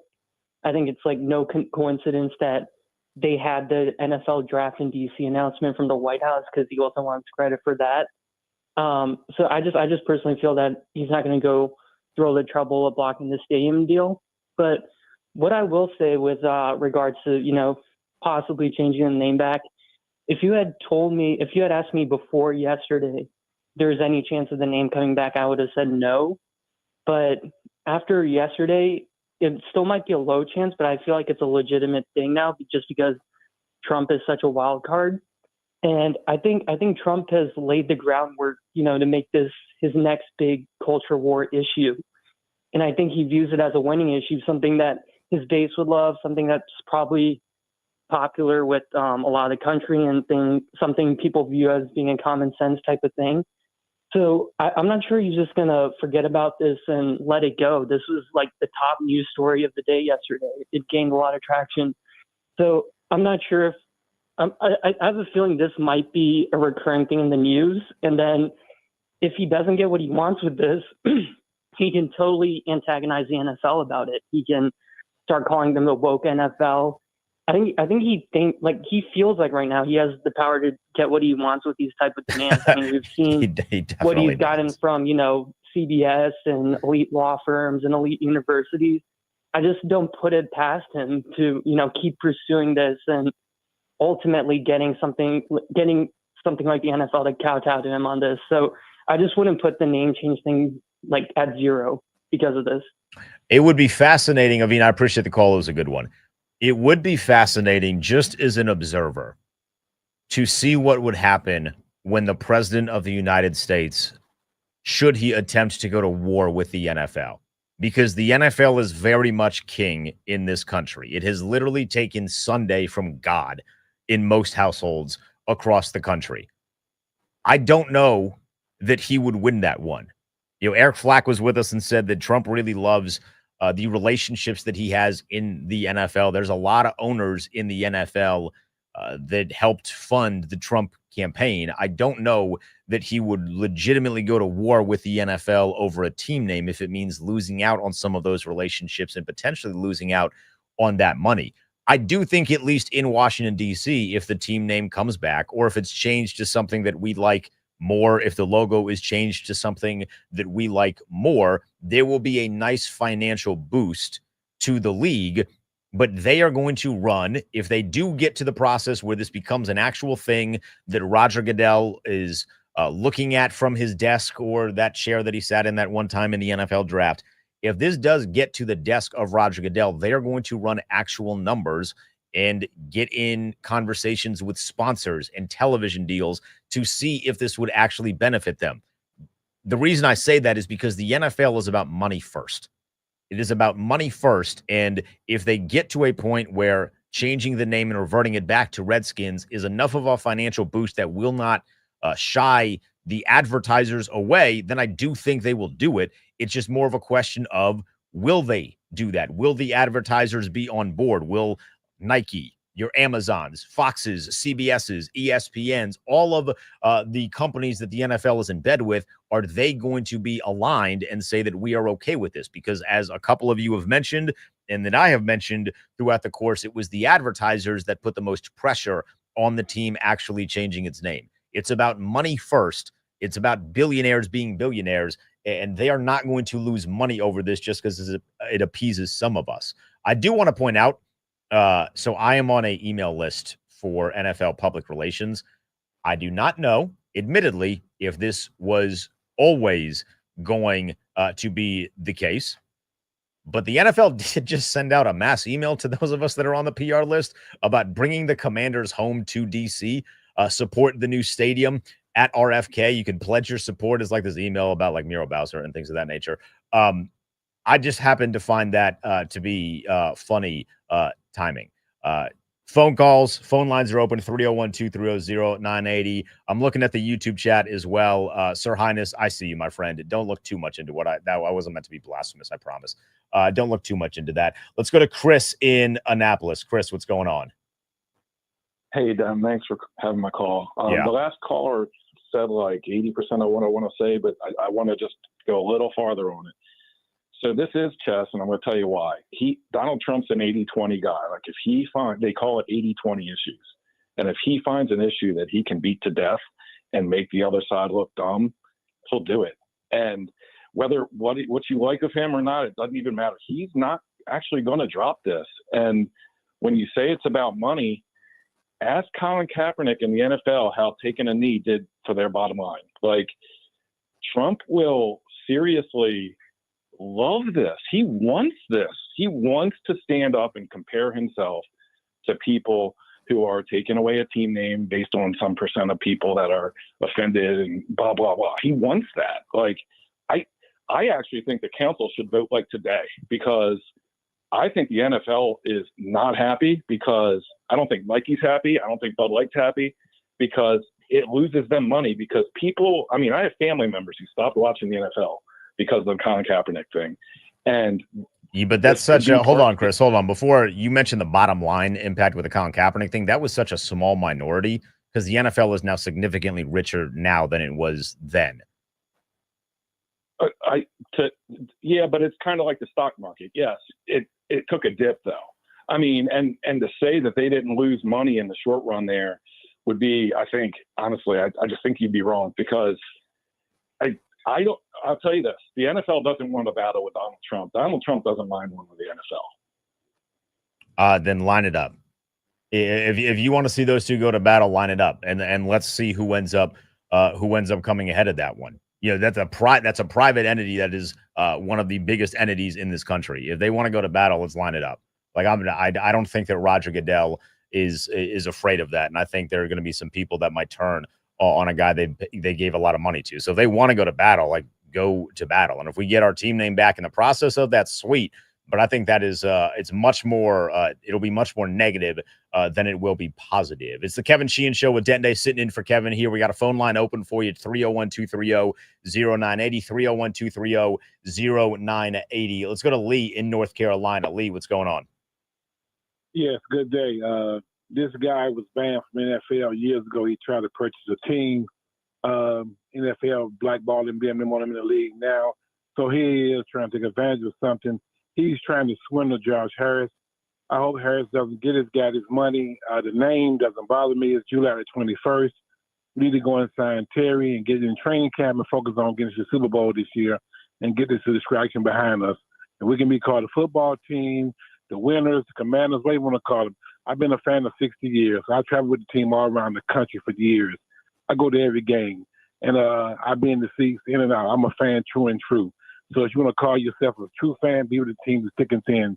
But Josh Harris, do not fall for this guy trying to swindle you out of some money. I thought this deal was already done in the last Congress, but I knew this guy was going to do something to try to block this team to come back to RFK. So that's who he is. He's just that type of guy, just trying to grandstand. But Josh, if you listen, do not change the name. Stick with the Commanders. You say you was going to stick with the Commanders. Stick with the Commanders. You know, we're trying to win this year. And I'm definitely looking for the first game against the Giants so we can get that W and get this behind us and start rolling this ball. So, you know, hey, let it be what it's worth. You know, get out the spotlight. Don't make too much news out of it. Let's focus on getting Terry signed. That's what I'm calling for. Let's get Terry signed. Yeah, Sign hey, Terry. get Terry signed, Lee. That's a great call. Get Terry signed immediately, if not sooner. I want that deal done. Veterans report to training camp tomorrow. Also tomorrow, you will hear this right here on the Team 980. Josh Harris and Adam Peters are going to speak. They will have a press conference. I guarantee this issue is going to be brought up. It will more likely than not be the first issue that is brought up. That will air right here at 10:30 on the Kevin Sheehan Show. Kevin also will be back tomorrow to give you his thoughts on the name take. We got a couple of you on hold. We will continue taking your phone calls until Ben Standig joins us at noon. 301-230-0980, 301-230-0980. If you can't call, you can tweet me at the Denton Day. It's the Kevin Sheehan Show with Denton Day sitting in for Kevin here on the Team 980.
It's the Kevin Sheehan Show on the Team 980. Denton Day sitting in for Kevin at the Denton Day on Twitter.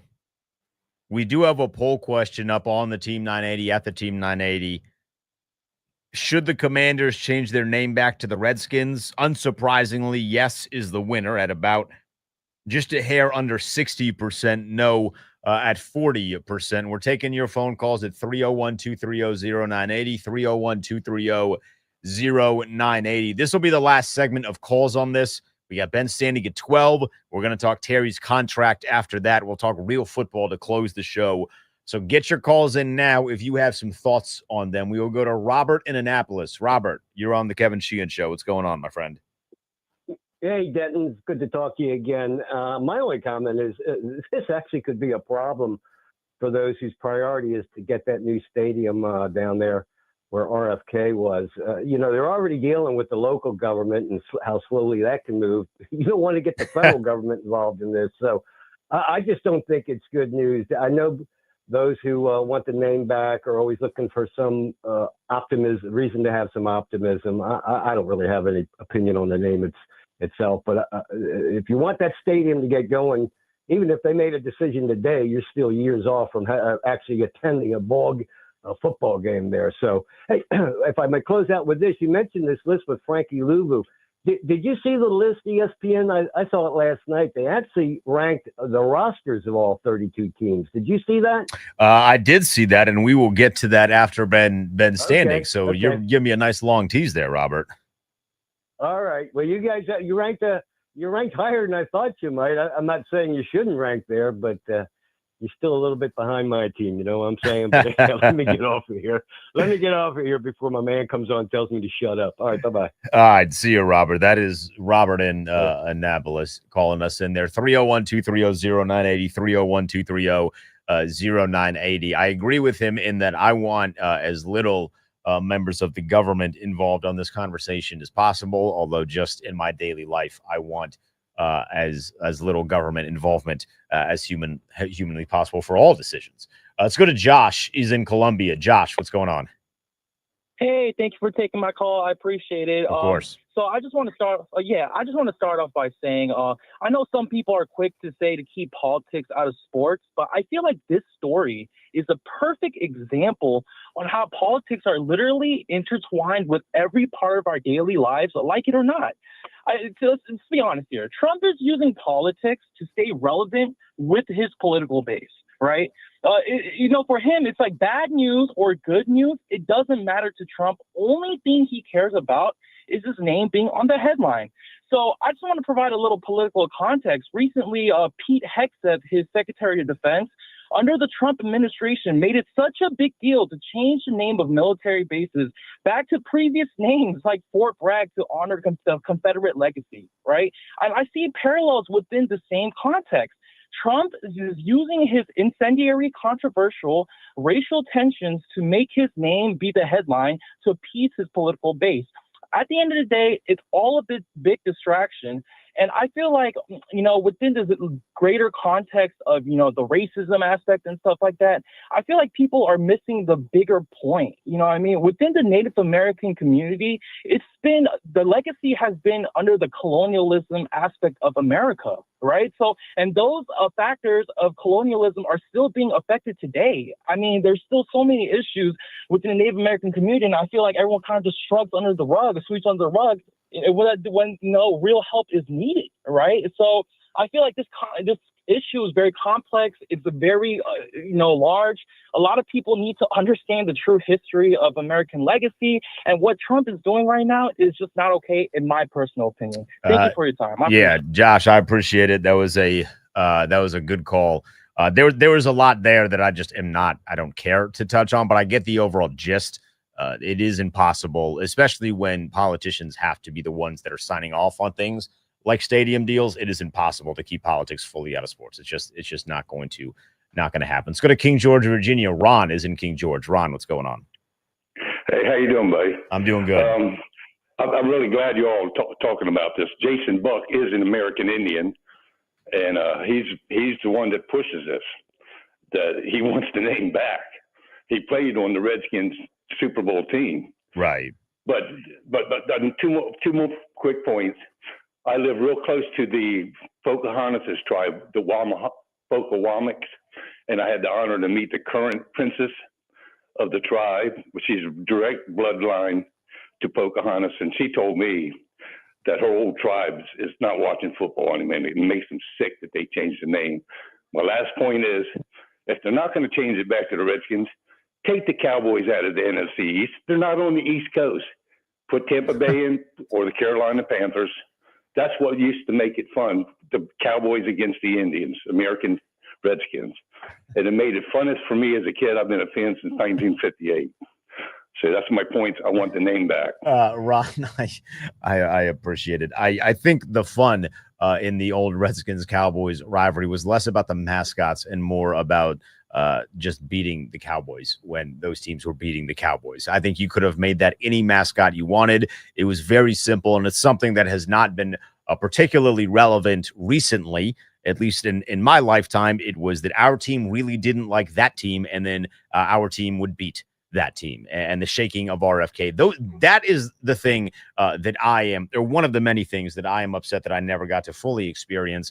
In my lifetime, there has not been this drop dead rival because the team has not been very good. I know that the trajectory for the team is going to be very good with Jaden Daniels being our quarterback. I do not anticipate that he is going to take any sort of step back in 2025, which means that our team is always now going to be in conversations as being a good team in the NFC. I happen to think that in the next 10 to 15 years, that rivalry with the Commanders, Washington football team, whatever they end up being called, is going to be more with Philadelphia than it is with Dallas, just based off of how that team is built. But this team has lacked a massive rival for a number of years. I don't know if that was specifically because of the mascots. I think the mascots just happened to work that way. It was as simple as we don't like them, they don't like us. Let's go settle it out there on the field. 301-230-0980, 301-230-0980. We'll take a couple more. Ben Standig is going to join us at 12 noon here on the team at 980. Lap is in D.C. Lap, what's going on? Hey, what's up, Ben? Good show, bro. Appreciate it. I just think the name change or people that want the name back and all that never going to seem like it's going to change. It seems like we're never going to be happy or satisfied. But I know this was the topic that I think on Rooster's show, I think a couple of weeks ago, and I was just saying, like, I like that they're doing the uniforms, which is dope. So at least we could get something. So just not to address it at all, it's just one thing, but then another thing is just like dismiss it altogether. But I just think if you do the spears or put the W with the feather on it, like, just give us something. Because I never liked the name. I never wanted the name. I don't like the name. I still think it's racist, you know. And in those times, they identified Native Americans as red people. So that's just it's racist. So anybody that don't think it is like crazy. But I still think they need to talk to the Native Americans, talk to the people that do want it back, and come to some agreement. But I don't care that. And I just want to win games, win the Super Bowl, man. It's my team. I was raised. My grandfather, my father was all, you know, Redskin fans. I'm a diehard Commanders fan now. So I've been for years, you know what I'm saying? I don't like the Commanders name either, but I got my wish because I never liked the Redskin name. So I'm happy with it. But I hope we can get those rivalries too back in Dallas too. Will be nice. Lap, I appreciate it. I want the W with a feather. I thought that logo was sick. When Dan Quinn put it on a shirt, I thought it was epic. If you were around social media at that time, you remember that whoever the company was that made that, they started replying to literally every single tweet. I never bought one. I didn't fully trust the company, but if a reputable company starts selling something like that, I would very much be in favor of that. I thought it was a sick logo, and it gave you the current logo of the W, but just enough of the previous logo for if you were on the fence about the name, which there are people that say they are very much on the fence and they have left, but they have also lined up the calls today, and they are the first to jump on Twitter. So they haven't really left. They've left in their mind because they're upset about things. I get there. We've all been there. We've been upset about things and say we're going home, and then we don't actually go home. I get that. I just want the W with the feather on. I think if that's the logo for years to come and you get real burgundy and gold back, not cherry red, cranberry red, Arizona Cardinal red, whatever you want to use to describe the current white uniforms. Give us those Super Bowl era uniforms as the primary whites, and then give us the Super Bowl era burgundy and golds as the primary burgundy uniform, and I would be perfectly happy. One more call here. Let's go to Mark in Largo. Mark, you're on the Team 980. What's up, Ted? How you doing? Look, I'm doing good. I don't think it would be great to change the name to the Redskins. I don't think it's going to happen. However, I do think they're going to, this puts pressure on Josh Harris to change the name. And I think they'll have a joint effort in what name they'll be changed. And I think Hogs may wind up being the winner. Hogs would at the very least be something back. I don't know it's going to be Warriors, Mark. I appreciate it. Hogs would be something that would at least give some sort of credence to the Super Bowl era teams.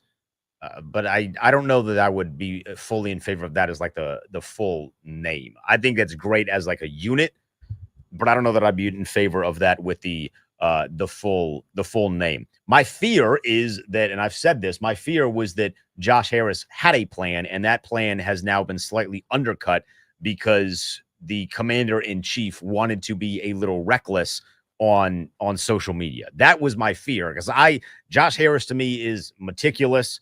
He is well thought out businessman. There's a reason he was in position to buy the team. They don't do anything exceptionally quickly, but they do things right. And I would much rather have someone do things right than do things quick. So there might have been a plan behind the scenes to revert some of the things back. We've already seen that with these new uniforms coming back. There might have been a plan to revert some of the things back, albeit I don't know that Redskins was fully going to come back. But there could have been a plan that has now been either undercut or is now forced to change because of the posts and because of the threat of, I won't let you get back to D.C. if you don't change the name. I don't know that he'll actually, him being Donald Trump, I don't know that he will actually live up to some of the things, or if something else will divert his attention away. But that threat is very much out there. Reminder, you will hear from Adam Peters, Josh Harris tomorrow. They will be speaking live from Ashburn. We will carry that press conference on 106.7 The Fan and the Team 980. Or it's Adam Peters and Dan Quinn, rather, excuse me, not Josh Harris, but these questions will be asked. That'll be at 10:30 right here on the Kevin Sheehan Show. Coming up next, Ben Standig, his thoughts on everything we have talked about today, plus actual football. Will Terry McLaurin get a contract extension by the time that veterans report tomorrow? Ben Standig answers those questions next.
It's the Kevin Sheehan Show. Denton Day sitting in for Kevin. Sheehan is back tomorrow. You will also hear from Adam Peters and Dan Quinn tomorrow. I'd mistakenly said Josh Harris. It is not Josh Harris. It'll be Adam Peters and Dan Quinn tomorrow. We will carry that press conference here on the Kevin Sheehan Show. It's been a very busy day. Ben Standig joins us now at noon, as he does each and every Monday and Friday. You can find his podcast, the Last Man Standing podcast, wherever it is that you get your podcast, and follow him on Twitter at Ben Standig. All right, Ben, what do you want to talk about? Training camp battles? Is that what's the top on everyone's mind today? Look, I'm a 53 player projection kind of a guy, so I'll stay with wondering if Sheldon Day and Jalen Holmes can make this roster, but I suspect there may be other topics to get into. Yeah, there might be at least one or two other big ones. We'll start with the one that is a little bit more of a nuisance than it is football related. Your thoughts on Donald Trump seemingly suggesting that he would block the hope of the stadium coming back to D.C. unless the team changes its name back? Yeah, look, I mean, I've mentioned this before on my podcast that, like, until this gets done, you always have to worry that, that the president could weigh in. I wouldn't necessarily say this about other presidents, but this one is, willing to interject himself into a myriad of topics that you wouldn't think would be the case. And look, this one is, literally down the street.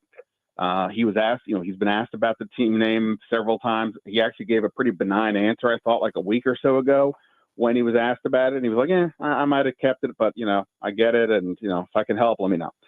And, there's obviously always stuff going on in the news. There's a lot of talk this week about some things involving the president. So is this him venting? Is this him really caring about this? I don't know. He didn't say he would. He said he might.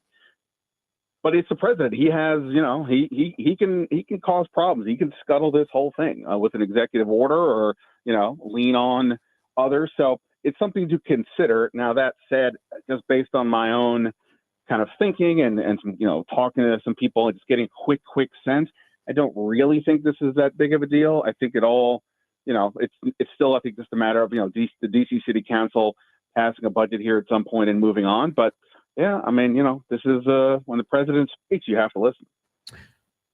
Yes, it definitely adds another layer to this whole conversation that I did not think was previously existing. Do you think that he actually is going to follow through with any of this stuff? Yeah, right. I mean, that's, again, you would think that there's bigger topics on his plate than this, but look, again, I don't want to get like overly political, but like, you can use this topic as something that appeals to your base or to rile up the other side or whatever. And, if that's what he's doing, so be it. Unfortunately, we're the ones, who have to somewhat deal with it. I mean, more so, of course, potentially the team and the city, but, I don't know. Like I said, it just doesn't seem like it's that. It's important. Oh, look, the team name, I'm not dismissing that it's not important to many people. We obviously know about that. We've had countless conversations over the last few years about this. As somebody who grew up here as a fan of the team, I am well aware of the importance. I hear from friends and family all the time. I wish they'd go back to the name, but Josh Harris has been pretty clear about this. They're not going to do that. It was corporate sponsors that really kind of pushed this over the top 4 or 5 years ago when they changed the name. I don't see that that's going to be anything different if they were to do it. So I think it's a no-brainer. But like I said, you never know with the president. Ben Standig with us here on the Kevin Sheehan Show. Denton Day sitting in for Kevin. Will Terry be in Ashburn tomorrow? Well, boy, it might be almost easier to answer the last question. I don't know. I don't have knowledge of Terry's travel plans. If he's intending to hold in, thus avoiding fines that can't be rescinded, but at the same time not practicing, then yeah, him arriving tomorrow would make a lot of sense. And oddly, if that does happen, I think that's a relatively good sign for this thing ultimately getting done at some point, because it suggests that they think a deal will get done. And that's been my stance this whole time. Obviously, Terry was pretty forceful with his comments the other day about feeling, some level of disrespect by this thing taking as long as it is, by, whatever the initial salvo from the team was in terms of the discussion was not up to his standard and his agents. So there's something going on here. But like I said, we see these contract debates happen all the time. Eventually they get solved unless it's just absolutely, all ties have been broken between two sides. I just don't see that here yet. I do think there could be a point where it gets too long and it hurts the team, but I don't think we're there yet. So I don't know if he gets the deal done by tomorrow or this week, or if he shows up. But I'm maintaining I'm not going to panic for now until there's really reason to. So that panic meter hasn't moved at all for you? It hasn't. I mean, we haven't heard from the team. Look, if Adam Peters and Dan Quinn come out tomorrow and say, hey, we've talked to Terry, we've made the offer, it's up to them to decide what to do. Well, okay, then maybe we have we have to see. But, again, I've talked about this before with Kevin. I think what's interesting about this, if you can separate the Terry aspect to a degree, is that we get the chance to see how Adam Peters and this front office and this organization is going to handle these situations. If they keep having success, these conversations will continue in the future. An eventual contract extension for Jaden Daniels seems like it would be fairly cut and dry, based on how things look today. But there will be other players down the line who say, "Hey, it's my turn to get paid," and how does that play out? So I think it's interesting from that perspective, and that's why I think tomorrow's press conference, which usually is not going to get a lot of sound bites out of Peters and Quinn, I think is a little more interesting because Peters is going to say something, and what that something is, potentially will say a lot about the process. And look, by the time we talk tomorrow, he might be saying we're thrilled that we agreed to a 3-year, $90 million contract with Terry McLaurin, and we're excited to be here. So, these things can move quickly, but my panic meter has not moved yet. I will just say that I talked to Adam Schefter the other day. I'm going to put up my podcast today, and he obviously he's seen many of these things, and he was. You can listen to him talk about it, but I don't think he was particularly worried either at this point.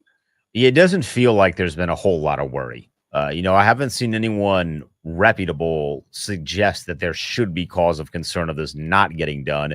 It just feels like it, at least for most of the national guys. And, I encourage everybody to listen to your conversation with Adam Schefter on your podcast, Last Man Standing. But it feels like it's just more of it just needs to get done kind of a deal. Yeah. I mean, look, I'm not dismissing Terry's feelings for him to come out and be as forceful as he was the other day about it and talk as long as he did.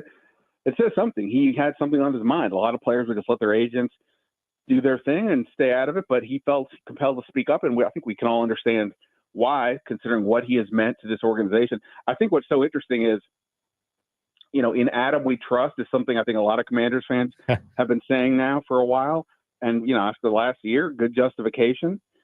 Putting Jaden Daniels aside, I think the only time that in Adam we trust could face conflict is a contract dispute with Terry McLaurin, right? I mean, that's the one guy, because he's been here. He's been, essentially the face of this thing for a few years, or, the one shining light who's done seemingly all the right things. And now this is the guy you're potentially, holding up to get a deal done. That is the one thing I do wonder about it, that things could go sideways. Almost any other player on this team, again, not Kenny Daniels, I don't think too many people are siding with the player, even if the player is justified in asking for what they're asking. This guy is another story.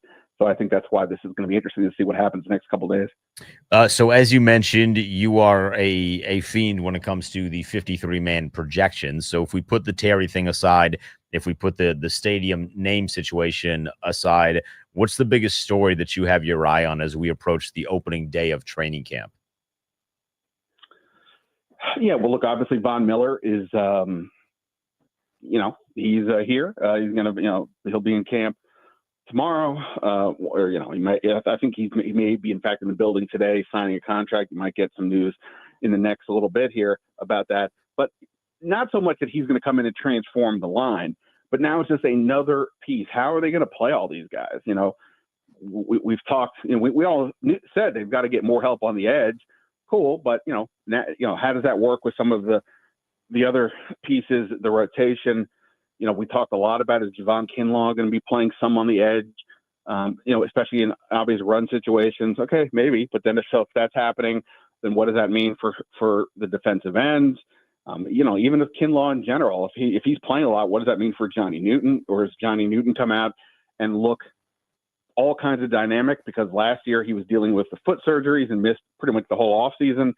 Is he flying around now in ways we didn't maybe see as much last year? He was solid, but not spectacular too often. You know, I think all the things on the line I think are so fascinating because, as we know, the biggest Achilles heel for this team last year, certainly against the Eagles, was stopping the run. That's not solely on the line, but it starts there. So solving that goes a long way towards helping this team. So I think that's one. But look, you know, how does Deebo Samuel look? You know, Laramie Tunsil, is he false starting in practice? You know, we can go Trey Amos. Does he continue?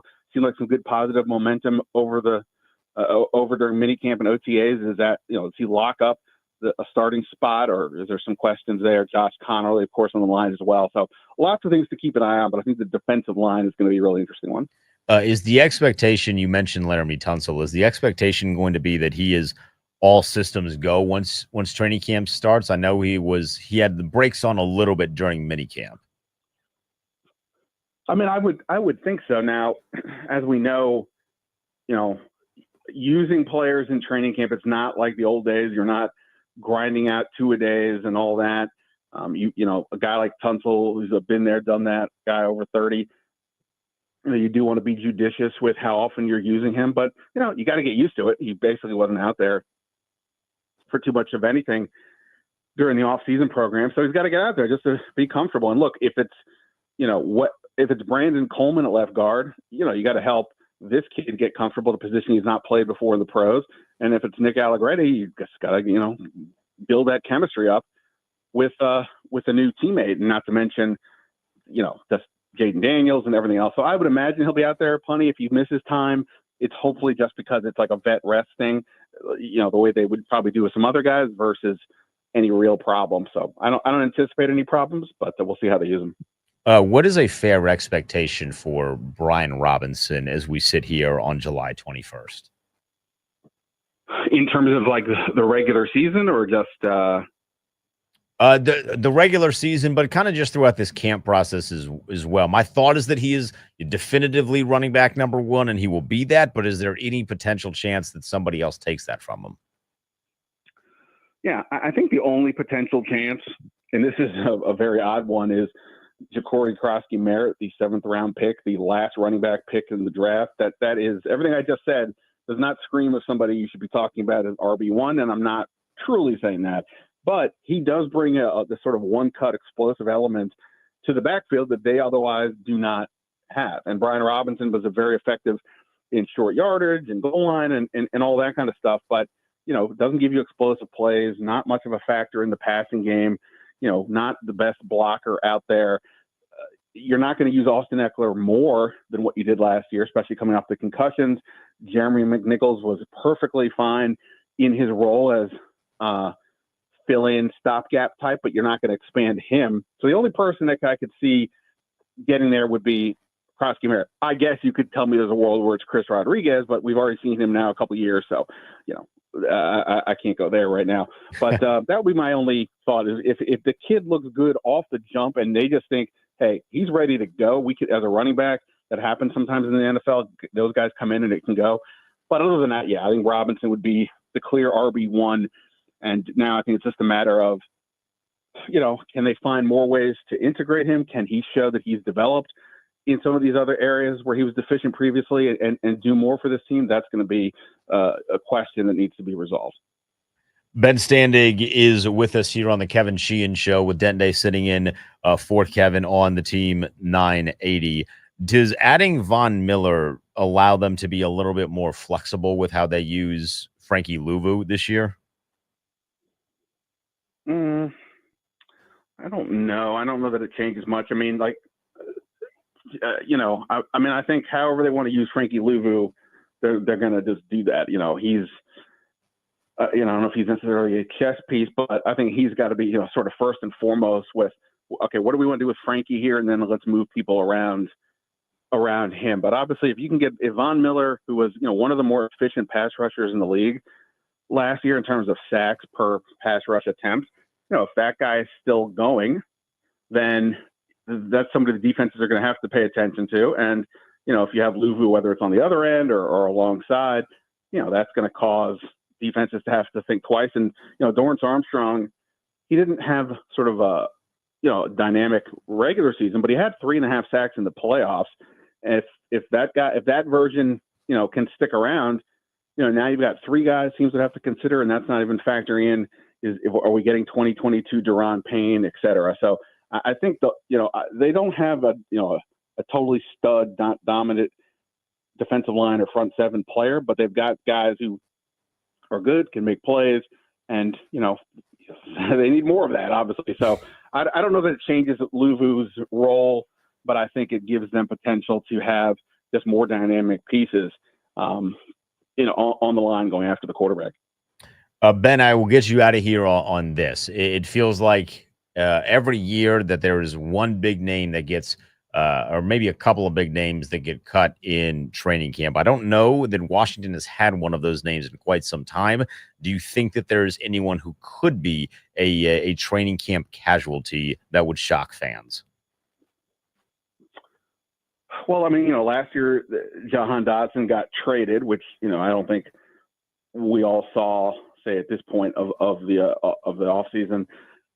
Brian Robinson's been the name that I've mentioned before, but I think he probably showed up and did some good stuff in the OTAs to probably put that thought on the back burner. Other than that, I don't know. I mean, I jokingly mentioned the Sheldon Day and Jalen Holmes. I don't think anybody's gonna go crazy if they don't make the team, even though both were effective roster guys last year.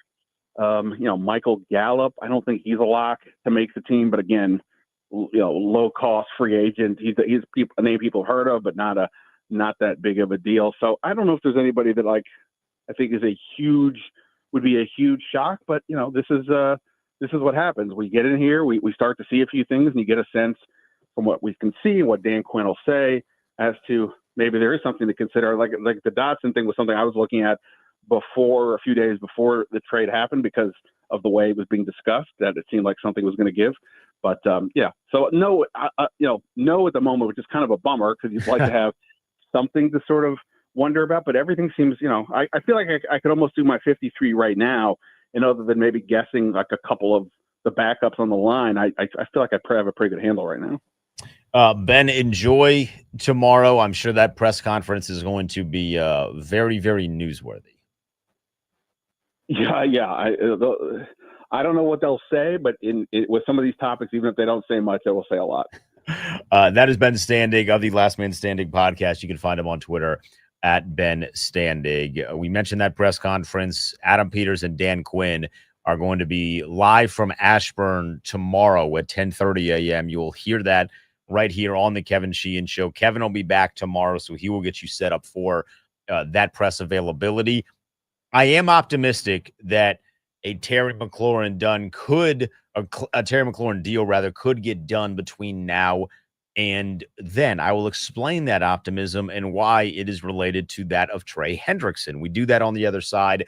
It's Denton Day sitting in for Kevin Sheehan on the Kevin Sheehan Show right here on the Team 980.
It's the Kevin Sheehan Show. Denton Day sitting in for Kevin. Veterans report to training camp tomorrow. Rookies reported on Friday. A few hours before they reported, 12 hours, 18 hours, something along those lines, but we'll still call that a few. Trey Amos was signed to his deal. There's a whole slew of second rounders across the league that had been waiting to sign, but Trey Amos got signed on Thursday. Rookies reported on Friday. Could we be seeing something similar with Terry McLaurin today? I have been optimistic throughout this process that Terry is going to be readily available for training camp. He will be signed. He will be happy. And in turn, we will all be happy. I find it interesting that if you look just a little bit southern of us, southern, and I think Cincinnati is to our east, or to our west, rather. Bengals general manager Duke Tobin says that Cincinnati is working to get a deal done with Trey Hendrickson. He said, quote, he has earned a raise and extension. We'll see if we can come together on something. And then the ownership group for Cincinnati said that they believe that a deal is going to get done. This is the point in the season, or off season rather, where conversations that maybe were not being had are starting to be had. And one of the big talking points and the big headlines from Terry's self-made press conference at Eastern Motors last week was that the two sides, his representation and that of the Commanders, had not spoken in over a month.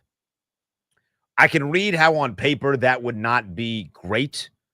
I personally look at that particular month period and know that that is a time where generally you're not having conversations. You got guys on vacation. You have guys just focusing on other things, knowing that there is still plenty of time in the offseason to work on those conversations, particularly in the training camp window. And just generally, guys go on vacation. Adam Peters goes on vacation. You can table conversations and know that they're going to come back around when the time is right. And I can't think of a better time than a day before veterans report to really start cranking out on a deal. We saw TJ Watt get paid last week by the Pittsburgh Steelers. If Cincinnati is starting to have conversations surrounding Trey Hendrickson, it would be silly if Washington is not having conversations right now. It would be heartbreaking if tomorrow Adam Peters gets in front of the microphone and says, we still have not talked to Terry McLaurin. Then you'd be sitting there, and my panic meter right now is at about a 4. It's about a 4, hasn't moved a ton over recent weeks, even with the press conference last week. It's at about a 4. That panic meter would move a little bit if Adam Peters says tomorrow, we have not had conversations, or we are far apart on numbers, or we are giving Terry permission to seek a trade if he does not like our offer. He has not said any of these things. I want to make that very clear. He has not said any of these things. I am not anticipating that Adam Peters is going to say any of those things, but that puts this whole entire drama, if you will, that puts this whole entire drama in a little bit of a different perspective if the side of the Commanders gets in front of a microphone and they are also having issues with this. My belief is that Terry's going to get signed. I have said this, that I think 3 years, $96 million, that's $32 a year. You can front load that contract so it's a little bit more team friendly by the end of that contract. And at that point, Terry would be going into year number 30, year number 33. He turns 30 in a few month and some change. He's not 30 years old yet. He's 29. He turns 30 in September. At the end of that contract, it would be his age 33 season. Then you can have this conversation of, well, an age 33 wide receiver is a little bit different than a 30-year-old wide receiver.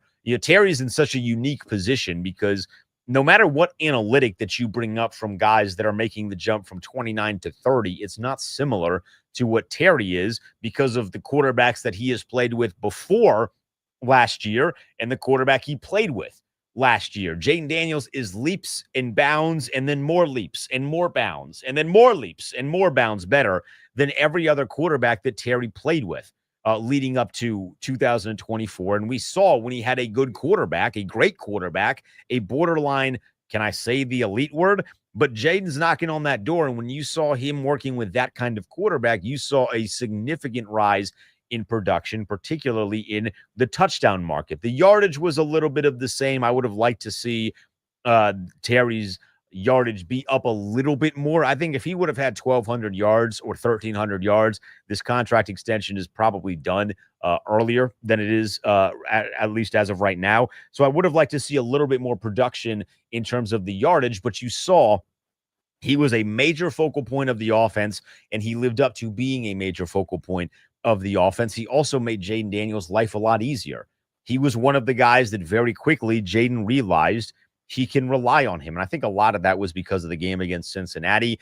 That particular throw, we all know it, that particular throw that won them that game, or at least put it out of reach for Cincinnati, felt like a season-defining throw. You understood, or you had a feeling at least, once that throw was made, this is not like any of the other seasons that we have seen before, and this quarterback is not like any of the other quarterbacks we have seen before. So that camaraderie is something that I want to see flourish. And just generally speaking, as to why I think this deal is going to get done, you can't watch what happened last year with Jaden and Terry make all of the moves that you have this offseason in terms of bolstering up the offensive line with Laramie Tunsil and adding a little bit of flexibility to what Brandon Coleman can do, likely going to be at guard, but then you add a little bit of flexibility to where you can put him left guard, right guard, swing tackle if necessary. If something goes sideways, then you draft Josh Connerly as well. So you really put a focal point on building up the offensive line.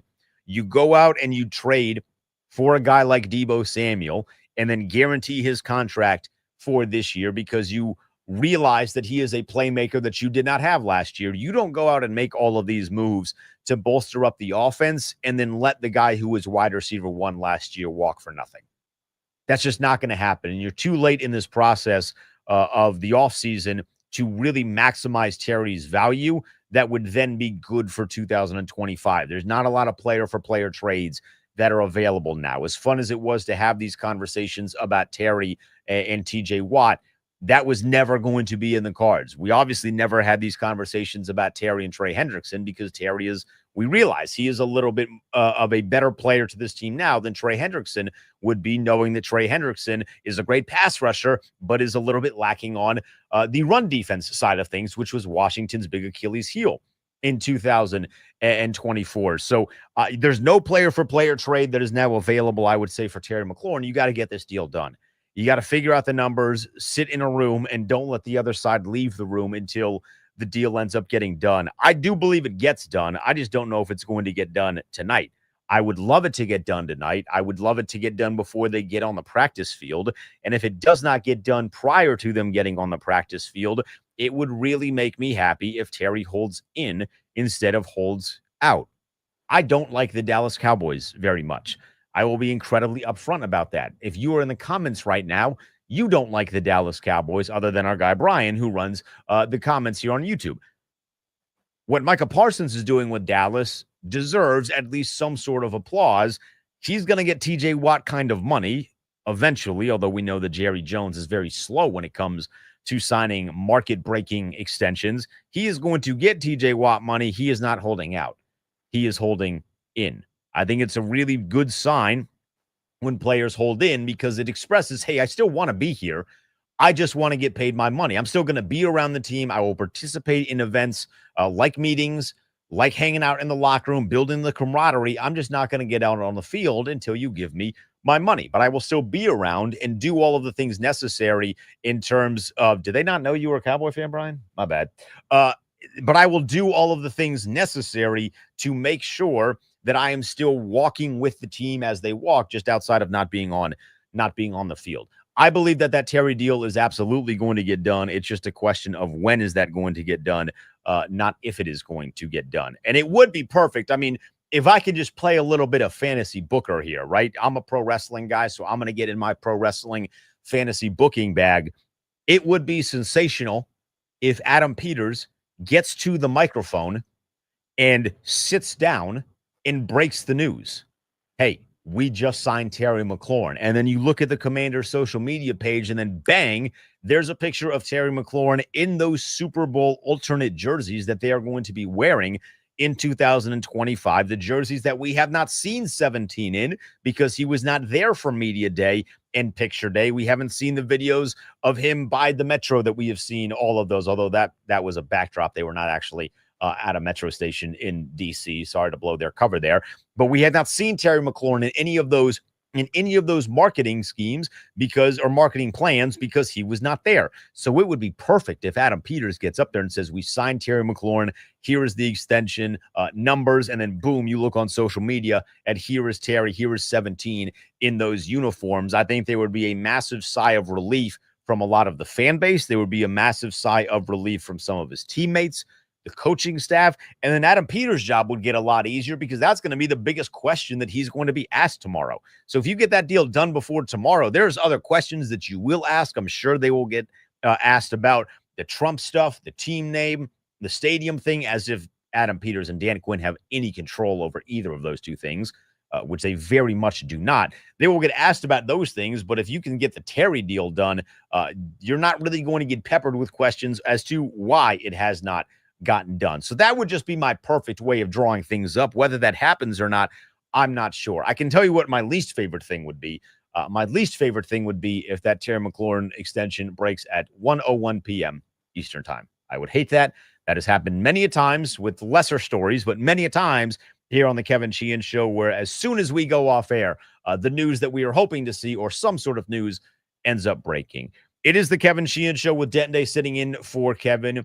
301-230-0980. Do you believe that Terry McLaurin contract is going to get done before training camp begins? We will take some of your calls on that if you decide to give them, plus an update from Mayor Muriel Bowser on the potential of the RFK site being blown, the plan of bringing Washington back to the RFK site being blown up based off of some comments that the president of this country made. I will read those to you when we get back. It's the Kevin Sheehan Show. Denton Day sitting in for Kevin on the Team 980.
is the Kevin Sheehan Show. Denton Day sitting in for Kevin Sheehan. Sheehan is back tomorrow. You will hear the live press conference from Ashburn. Adam Peters and Dan Quinn scheduled to speak for the first time ahead of training camp at 10:30 a.m. You'll hear that in its entirety right here on the Team 980. The big topic of conversation today has been everybody's favorite topic, the team name. Donald Trump took to his own social media, Truth Social Media, yesterday and said he urged that the Washington whatevers, he doesn't know what Commanders are, I guess. He earned that the Washington whatevers should go back to the Redskins. And then in a second post, he said that he would go so far as to potentially block a stadium deal for Washington heading back to RFK if they do not change their name back to the Redskins. We had Eric Flack on the program 2 hours ago. If you missed that conversation, you can hear it on the podcast, wherever it is that you get your podcast. You can also rewind on YouTube. We're on YouTube each and every day on the Kevin Sheehan Show. Subscribe to the Team 980's YouTube if you have not already. But Eric Flack said that there is reason for that to happen. But we also caught Eric Flack before he went into a Muriel Bowser press conference. This was not because of what Donald Trump said. There was already an event that was scheduled to take place, and Muriel Bowser was going to be speaking at that event. One of the questions I asked Eric, because Muriel Bowser for such a long time was a adamant supporter of changing the name, I had always felt that that was more of I don't like Dan Snyder more than I don't like the name. And because I don't like Dan Snyder, and I know that Dan Snyder really likes the name, what is the one thing that I can do to kind of get a dig at Dan Snyder? And it was that. Muriel Bowser was asked about this whole situation today at that press conference. And while she sidestepped questions about the level of concern over Donald Trump threatening to kill the RFK Stadium deal if they did not go back to the old name, she was asked if she would withdraw support for the DC Stadium if the name Redskins returned. And she said no. She said she would not withdraw support. If you are in favor of the name coming back, and we have fielded a bunch of calls on that particular topic, I think that most of them have been very respectful, even if there were disagreeing takes, oppositions, if you will. Most of them ended up being very respectful. That's a kudos to you guys, the callers. Lord knows they can get rancid sometimes on this platform. This is a very positive thing if you want the team name to come back. Now, there's still a multitude of hoops to jump through. I have been very adamant. I do not like the Commanders' name. I would be open to the old name coming back. I am still a little hesitant on thinking that it will come back, but I would be open to the old name coming back. Muriel Bowser, who was a massive detractor of the old name, saying that she would also be open to it coming back, or at the very least would not withdraw support of the new stadium coming to DC if the old name comes back, does lend itself to the potential of that door opening just a little bit more. At the beginning of the show, I said this was the main reason why the comments made by the commander-in-chief really rubbed me the wrong way, is that I've been under the belief that the Josh Harris-led group, the new ownership group, is slowly putting it in place to eventually bring the team back to DC and then decide whether at that time, which this would be 2030, decide to do a massive rollout where the first year that the team is back in DC, it is not the Commanders returning to DC. It would be the potential of the Redskins returning to DC. And I was upset for many reasons at the commander-in-chief, but the biggest one is that him getting a little reckless on social media for whatever the reason is could potentially undercut that plan and send a torpedo into that plan and blow up what the Harris group was trying to do. We have learned from this new ownership group in a very small sample size that they are not afraid to take their time with things. And they understand that politically, it is a very touchy subject in bringing that name back. We need as a society to maybe unwind a little bit, to loosen up a little bit. Everybody is so twisted and tight, and they're looking to get angry at each other and all these things. So Josh Harris had taken, at least from my vantage point, had taken this approach of we're going to move things very, very slowly and ease our way back into potentially making this the team that a majority of the people in that ownership grew up watching. And I can't imagine anyone younger is in that ownership group. Maybe there's some young billionaires in there. I don't know. But everyone in that ownership grew up watching these Super Bowl teams and going to RFK to bring back that level of nostalgia for the new generation. I kind of feel a little bit better than when I started the show that this might be a real possibility of that name coming back. But again, you have to jump through a lot of hoops, and the biggest hoop that you are going to have to jump through is that of the NFL. Is it going to pose a massive financial risk to the NFL if that name comes back? And this is going to be like a real financial risk. This is going to be some deep diving into numbers done by the NFL analytic department and getting with sponsors and getting with television right companies, your ESPNs, your Amazons, your CBSs, your Fox, NBCs, and seeing, hey, what do you think about this? Because it was Nike was kind of the lead in getting the old team name out of here, and that was thanks in part to a multitude of different reasons. 2020 was a very difficult year in a lot of different reasons.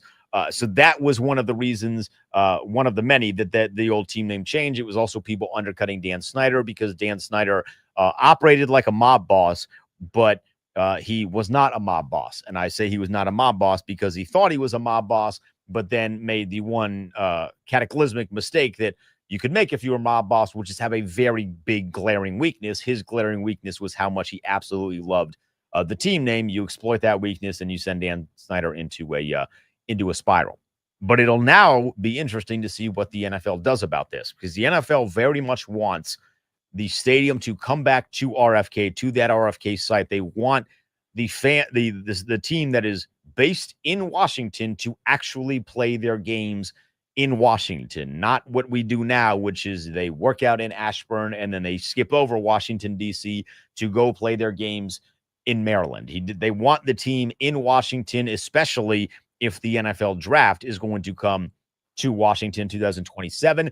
If they already have that process going to get the stadium back, that would be a massive, massive win for the NFL. So this is very positive from Muriel Bowser in saying that she would not completely take her support back of the stadium coming to DC if they do end up coming back to the Redskins. But you just have to understand it's not like they're coming back to the Redskins tomorrow. It would still be a process. There would still be a rollout to make sure that it is done in a correct way. And honestly, well, for starters, you can't do a worse rollout than 2-2-22. It literally cannot be worse. It can't. It's impossible. You cannot do a worse rollout than that. But I have a feeling that this group would make sure that the rollout is done much better, in a fashion that is much cleaner, in a way that really represents the heritage of this team. And there would be a ton of former players that would be involved in this entire process. Hell, if they come back to the Skins, it might be the first time in a very, very long time that a guy that most of us really, really enjoy, Chris Cooley, would come back. I don't know that that's for certain. Obviously, the guy that'll be in this chair tomorrow, whose name is attached to this show, would have a much better knowledge on whether or not Cooley would be interested in returning if the Redskins name comes back. But he has long said, if you listen to Cooley's appearances on this show and on Kevin's podcast, he doesn't feel like he is associated with this organization anymore because it is not the organization that he played for.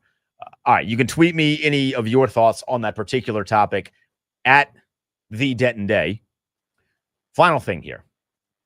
ESPN ranked the 2025 rosters heading in, or the rosters, I should say, heading into 2025. They have been doing this offseason list that they do every single year where they are ranking positions, right? They rank your quarterbacks, your receivers, your running backs, and so on and so forth. In a majority of these lists, there were not a lot of representation from guys that wear the burgundy and gold. You had Jaden show up very, very high on a quarterback list.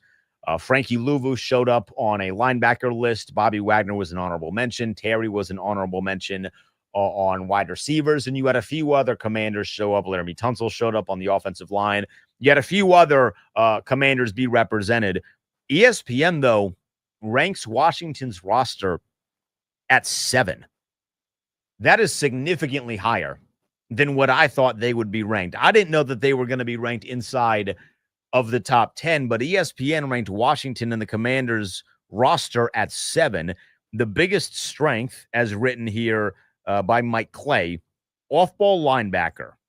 It was tempting to pick Jaden Daniels and the quarterbacks, although that is actually the biggest strength. It is Jaden Daniels. He writes, but the terrific Bobby Wagner, Frankie Louvu duo is too good to pass up. Wagner is entering his age 35 season, but he has shown almost no signs of drop-off, ranking in the top 10 in off-ball linebacker in pass rush wins, tackles for loss, and QB hits last season. And why wasn't he in the actual top 10 of off-ball linebackers? Whatever.